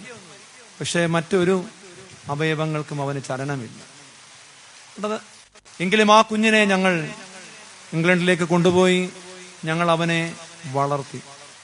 അവൻ സംസാരിക്കുക മറ്റു കാര്യങ്ങളും, നമ്മൾ സ്റ്റീഫൻ ഹോക്കിങ്സ് ഒക്കെ ഇരിക്കുന്ന പറഞ്ഞൊരു കസേരയിൽ വീട്ടിൽ തന്നെ ഹോസ്പിറ്റലും ബെഡും കാര്യങ്ങളും എല്ലാം സെറ്റ് ചെയ്ത് ഞങ്ങൾ രണ്ടുപേരും ഈ 18 വർഷക്കാലം ഞങ്ങളുടെ ഈ മോനെ ഒരു ദൈവദൂതനെ പോലെ നോക്കി. ഇന്ന് അവൻ ദൈവം വിളിക്കുന്ന സമയത്ത് തിരിച്ചു പോവാണ്. എന്നിട്ട് ആ മനുഷ്യൻ പറഞ്ഞ വാചകങ്ങൾ ഇങ്ങനെ വലിയ ആത്മീയതയും വിശ്വാസവും ഉണ്ടെന്നൊക്കെ പറയുന്നത് എൻ്റെ ഹൃദയത്തെ ഇങ്ങനെ എപ്പോഴും ഹോണ്ട് ചെയ്യുന്നതാണ്. എന്നിട്ട് ആ മനുഷ്യൻ പറഞ്ഞു, നിങ്ങളോട് പറയാൻ ഒരു കാര്യം, നിങ്ങളുടെ മക്കളെ പറ്റിയൊക്കെ നിങ്ങൾക്ക് ഒരുപാട് പരാതിയുണ്ടാ, ഭയങ്കര അലമ്പ വഴക്ക. പക്ഷെ ഞങ്ങളുടെ കുഞ്ഞ് 18 വർഷം ഞങ്ങളുടെ ജീവിച്ചിട്ട് ഞങ്ങളാണ് അവനെ ശുശ്രൂഷിച്ചതെന്ന് പോലും ഒരു ബോധ്യമില്ലാതാണ് ആ കുഞ്ഞ് കടന്നു പോകുന്നത്. ഈ 18 വർഷം ജീവിച്ചിട്ട് എനിക്കൊരാഗ്രഹമേ ഉണ്ടായിരുന്നുള്ളൂ, ഒരിക്കലെങ്കിലും അവൻ ഞങ്ങളെ അപ്പ എന്നോ അമ്മ എന്നോ ഒന്ന് വിളിക്കണം. പക്ഷെ ഒരിക്കൽ പോലും അവൻ ഞങ്ങളെ അപ്പ എന്നോ അമ്മ എന്നോ വിളിച്ചിട്ടില്ല. എന്നിട്ട് ആ മനുഷ്യൻ പറയുകയാണ്, ഈ മരണം മനുഷ്യന്റെ ഈ മകന്റെ മൃതശരീരം മുന്നിൽ പറയുകയാണ്, എന്നാലും ഞങ്ങൾക്ക് നിരാശയില്ല, ഞങ്ങൾക്ക് ഇന്നത്തെ ദിവസം വലിയ പ്രത്യാശയാണ്. 99% ഡിസബിലിറ്റികളുമായിട്ട് ജീവിച്ച എന്റെ കുഞ്ഞ് ഒരു ഡിസബിലിറ്റികളും ഇല്ലാത്തൊരു ലോകത്തേക്കാണ് ഇത് യാത്രയാകുന്നത്. എഴുന്നേറ്റ് നിൽക്കുവാൻ കാലുകൾക്ക് ബലമില്ലാതെ കൈകൾ ചലിപ്പിക്കാത്ത എന്റെ കുഞ്ഞ് ചിറകുകൾ വെക്കുന്ന ഒരു ലോകത്തേക്കാണ് ഇന്ന് പോകുന്നത്. ഞങ്ങൾക്കൊരു വലിയ പ്രത്യാശയുണ്ട്. ജീവിച്ചിരുന്നപ്പോൾ ഒരിക്കൽ പോലും അപ്പ എന്നോ അമ്മ എന്നോ ഞങ്ങളെ വിളിക്കാത്ത കുഞ്ഞ് ഞങ്ങൾക്ക് വേണ്ടി അവിടെ കാത്തിരിക്കും. ഞങ്ങൾ അവിടെ ചെല്ലുമ്പോൾ ഒരു വലിയ സ്വപ്നം എനിക്കുണ്ട്. അവൻ 2 കൈകളും 2 കാലുകളും ചിറകുകളുമായി പറന്നോടി വന്നു അപ്പാ എന്നും അമ്മ എന്നും പറഞ്ഞ് ഞങ്ങളെ വിളിച്ച് ഞങ്ങളെ 2 പേരെ സ്വർഗത്തിലേക്ക് ആനയിക്കുന്ന ഒരു ദിവസം ഉണ്ടാകുമെന്ന പ്രത്യാശയാണ്. ഈ ദിവസം എന്നെ ബലപ്പെടുത്തുമെന്ന മനുഷ്യൻ. ഞാൻ എൻ്റെ വാക്കുകൾ അവസാനിപ്പിക്കുന്നു. സാരേഫാത്തിലെ വിധവയെ ശൂനോങ്കാരി സ്ത്രീയും ദൈവം ഉപയോഗിച്ച സ്ത്രീകൾ തന്നെയാണ് ദൈവ പദ്ധതിക്ക് വേണ്ടി. സാരേഫാത്തിലെ വിധവയുടെ ജീവിതത്തിലേക്ക് ഏലിയാവെന്ന് കടന്നു വന്നില്ലെങ്കിൽ അവൾ മരിച്ചു പോകുമായിരുന്നു. വിശ്വാസരാഹിത്യത്തിൽ അവൾ മരിച്ചു പോകുമായിരുന്നു. മരിക്കാനുള്ള തീരുമാനമെടുത്തിരുന്നു. അവിടെ വിശ്വാസ ജീവിതത്തിന്റെ ബലഹീനമായ 3 ഭാവങ്ങളെയും ഏലിയാവ് സൗഖ്യമാക്കി. ആ 3 ഭാവങ്ങളും ഇന്ന് നമ്മുടെ വിശ്വാസ ജീവിതങ്ങളിലുമുണ്ട്. പ്രതികൂല സാഹചര്യങ്ങളിൽ, കനൽ വഴികളിൽ കൽപ്പന മറക്കുന്നൊരു വിശ്വാസ ജീവിതമാണോ നമ്മുടേത്? അപ്പത്തിന്റെ സമൃദ്ധിയിൽ ഉണ്ടാകുന്ന ഒരു അല്പവിശ്വാസ ജീവിതമാണോ നമ്മുടേത്? പൂർവകാല പാപങ്ങൾ വേട്ടയാടുന്ന, അതിന്റെ ബന്ധനത്തിലായിരിക്കുന്ന നന്ദികേടിന്റെ ഭാഷ സംസാരിക്കുന്ന ഒരു വിശ്വാസ ജീവിതമാണോ നമ്മുടേത്? അങ്ങനെയെങ്കിൽ ഏലിയാവ് പറയുന്നു, ആദ്യം അവൻ പറഞ്ഞതുപോലെ ചെയ്യുക. നിന്റെ പ്രശ്നത്തെ ഇങ്ങ് തരിക, ദൈവസന്നിധിയെ സമർപ്പിക്കുക. അവസാനം അവൾ ഏറ്റു പറയുന്നു, നിന്റെ ദൈവമാണ് സത്യദൈവം, നിന്റെ വായിലുള്ള വചനം യഹോവയുടെ വചനം. രണ്ടാമത്തെ സ്ത്രീ ശൂനോമാണ്. ശൂനംകാരിയുടെ വിശ്വാസ ജീവിതം നമ്മുടെ ആനുകാലിക വിശ്വാസ ജീവിതത്തെ വെല്ലുവിളിക്കുന്നു. കാരണം സമൃദ്ധികളിൽ എല്ലാവരും ദൈവത്തെ മറക്കുമ്പോൾ സമൃദ്ധികളിലും ദൈവത്തിന് ഇടമൊരുക്കിയൊരു വിശ്വാസ ജീവിതമാണ് അവിടേത്. രണ്ടാമത് സങ്കടത്തിന്റെ പേമാരി അവിടെ ജീവിതത്തിലുള്ളപ്പോഴും സങ്കടത്തിന്റെ കടലുകളിലും കരുതലിന്റെ കരം നീട്ടിയ ഒരു വിശ്വാസ ജീവിതമാണ് അവിടെ. അതുകൊണ്ടാണ് അവരുടെ ജീവിതത്തിന്റെ കുറവുകൾ നീക്കി ദൈവം അവരുടെ ജീവിതത്തിൽ അത്ഭുതമായി പെയ്തിറങ്ങിയത്. അവരുടെ ജീവിതത്തിലും വലിയ സഹനങ്ങൾ ഉണ്ടായപ്പോൾ സഹനത്തിന്റെ വഴിയിലും പൂത്തുലയുവാൻ തക്കവണ്ണം ആഴമുള്ളൊരു വിശ്വാസ ജീവിതമായിരുന്നു ശൂനോകാരി സ്ത്രീയുടേത്. ഈ രണ്ടമ്മമാരുടെയും വിശ്വാസ ജീവിതം നമ്മുടെ ആനുകാലിക വിശ്വാസ ജീവിതത്തെ പരിപോഷിപ്പിക്കുവാൻ, സ്വയം പരിശോധിക്കുവാൻ നമ്മെ വെല്ലുവിളിക്കുന്നതാണ്. അതുകൊണ്ട് നമ്മുടെ ഈ ജീവിതത്തിന്റെ അവസാനം നമ്മൾ ചെല്ലുമ്പോൾ ക്രിസ്തു നമുക്ക് അന്യമായി പോകാതിരിക്കുന്നു. Disciples won the race but they lost the master എന്ന് പറയുന്നത് പോലെ ഈ വിശ്വാസി നമ്മളിവിടെ നയിച്ച ദൈവസന്നിധിയിലേക്ക് കടന്നു പോകുമ്പോൾ ആരെ നഷ്ടമാക്കരുതോ അവനെ നഷ്ടമാക്കിയാണോ നമ്മുടെ ജീവിത പോരാട്ടങ്ങൾ നാം ജയിച്ചിട്ടുള്ളതെന്ന് പരിശോധിക്കുവാൻ ഈ രണ്ടമ്മമാരുടെയും വിശ്വാസ ജീവിതത്തിലൂടെ ദൈവം നമ്മളോട് ഇന്ന് സംസാരിച്ചു. വളരെ പ്രതികൂലതകൾ ഇവിടെ ഉണ്ടെങ്കിലും അതിന് നടുവിലും നിങ്ങൾ ദൈവവചനത്തിനൊരിടമൊരുക്കിയതിൽ വളരെ ക്ഷമയോടെ ഇവിടെ ആയിരുന്നതിൽ ഞാൻ പ്രത്യേകം നന്ദി പറയുന്നു. ഈ പ്രതിസന്ധികൾക്കിടയിലും അവസാനം ഉള്ള ഒരു ശ്രദ്ധയോടെ തന്നെ ഈ പ്രസംഗം അവസാനിപ്പിക്കുവാൻ സാധിച്ചത് ദൈവകൃപ ഒന്ന് മാത്രമാണെന്ന് ഞാൻ വിശ്വസിക്കുന്നു.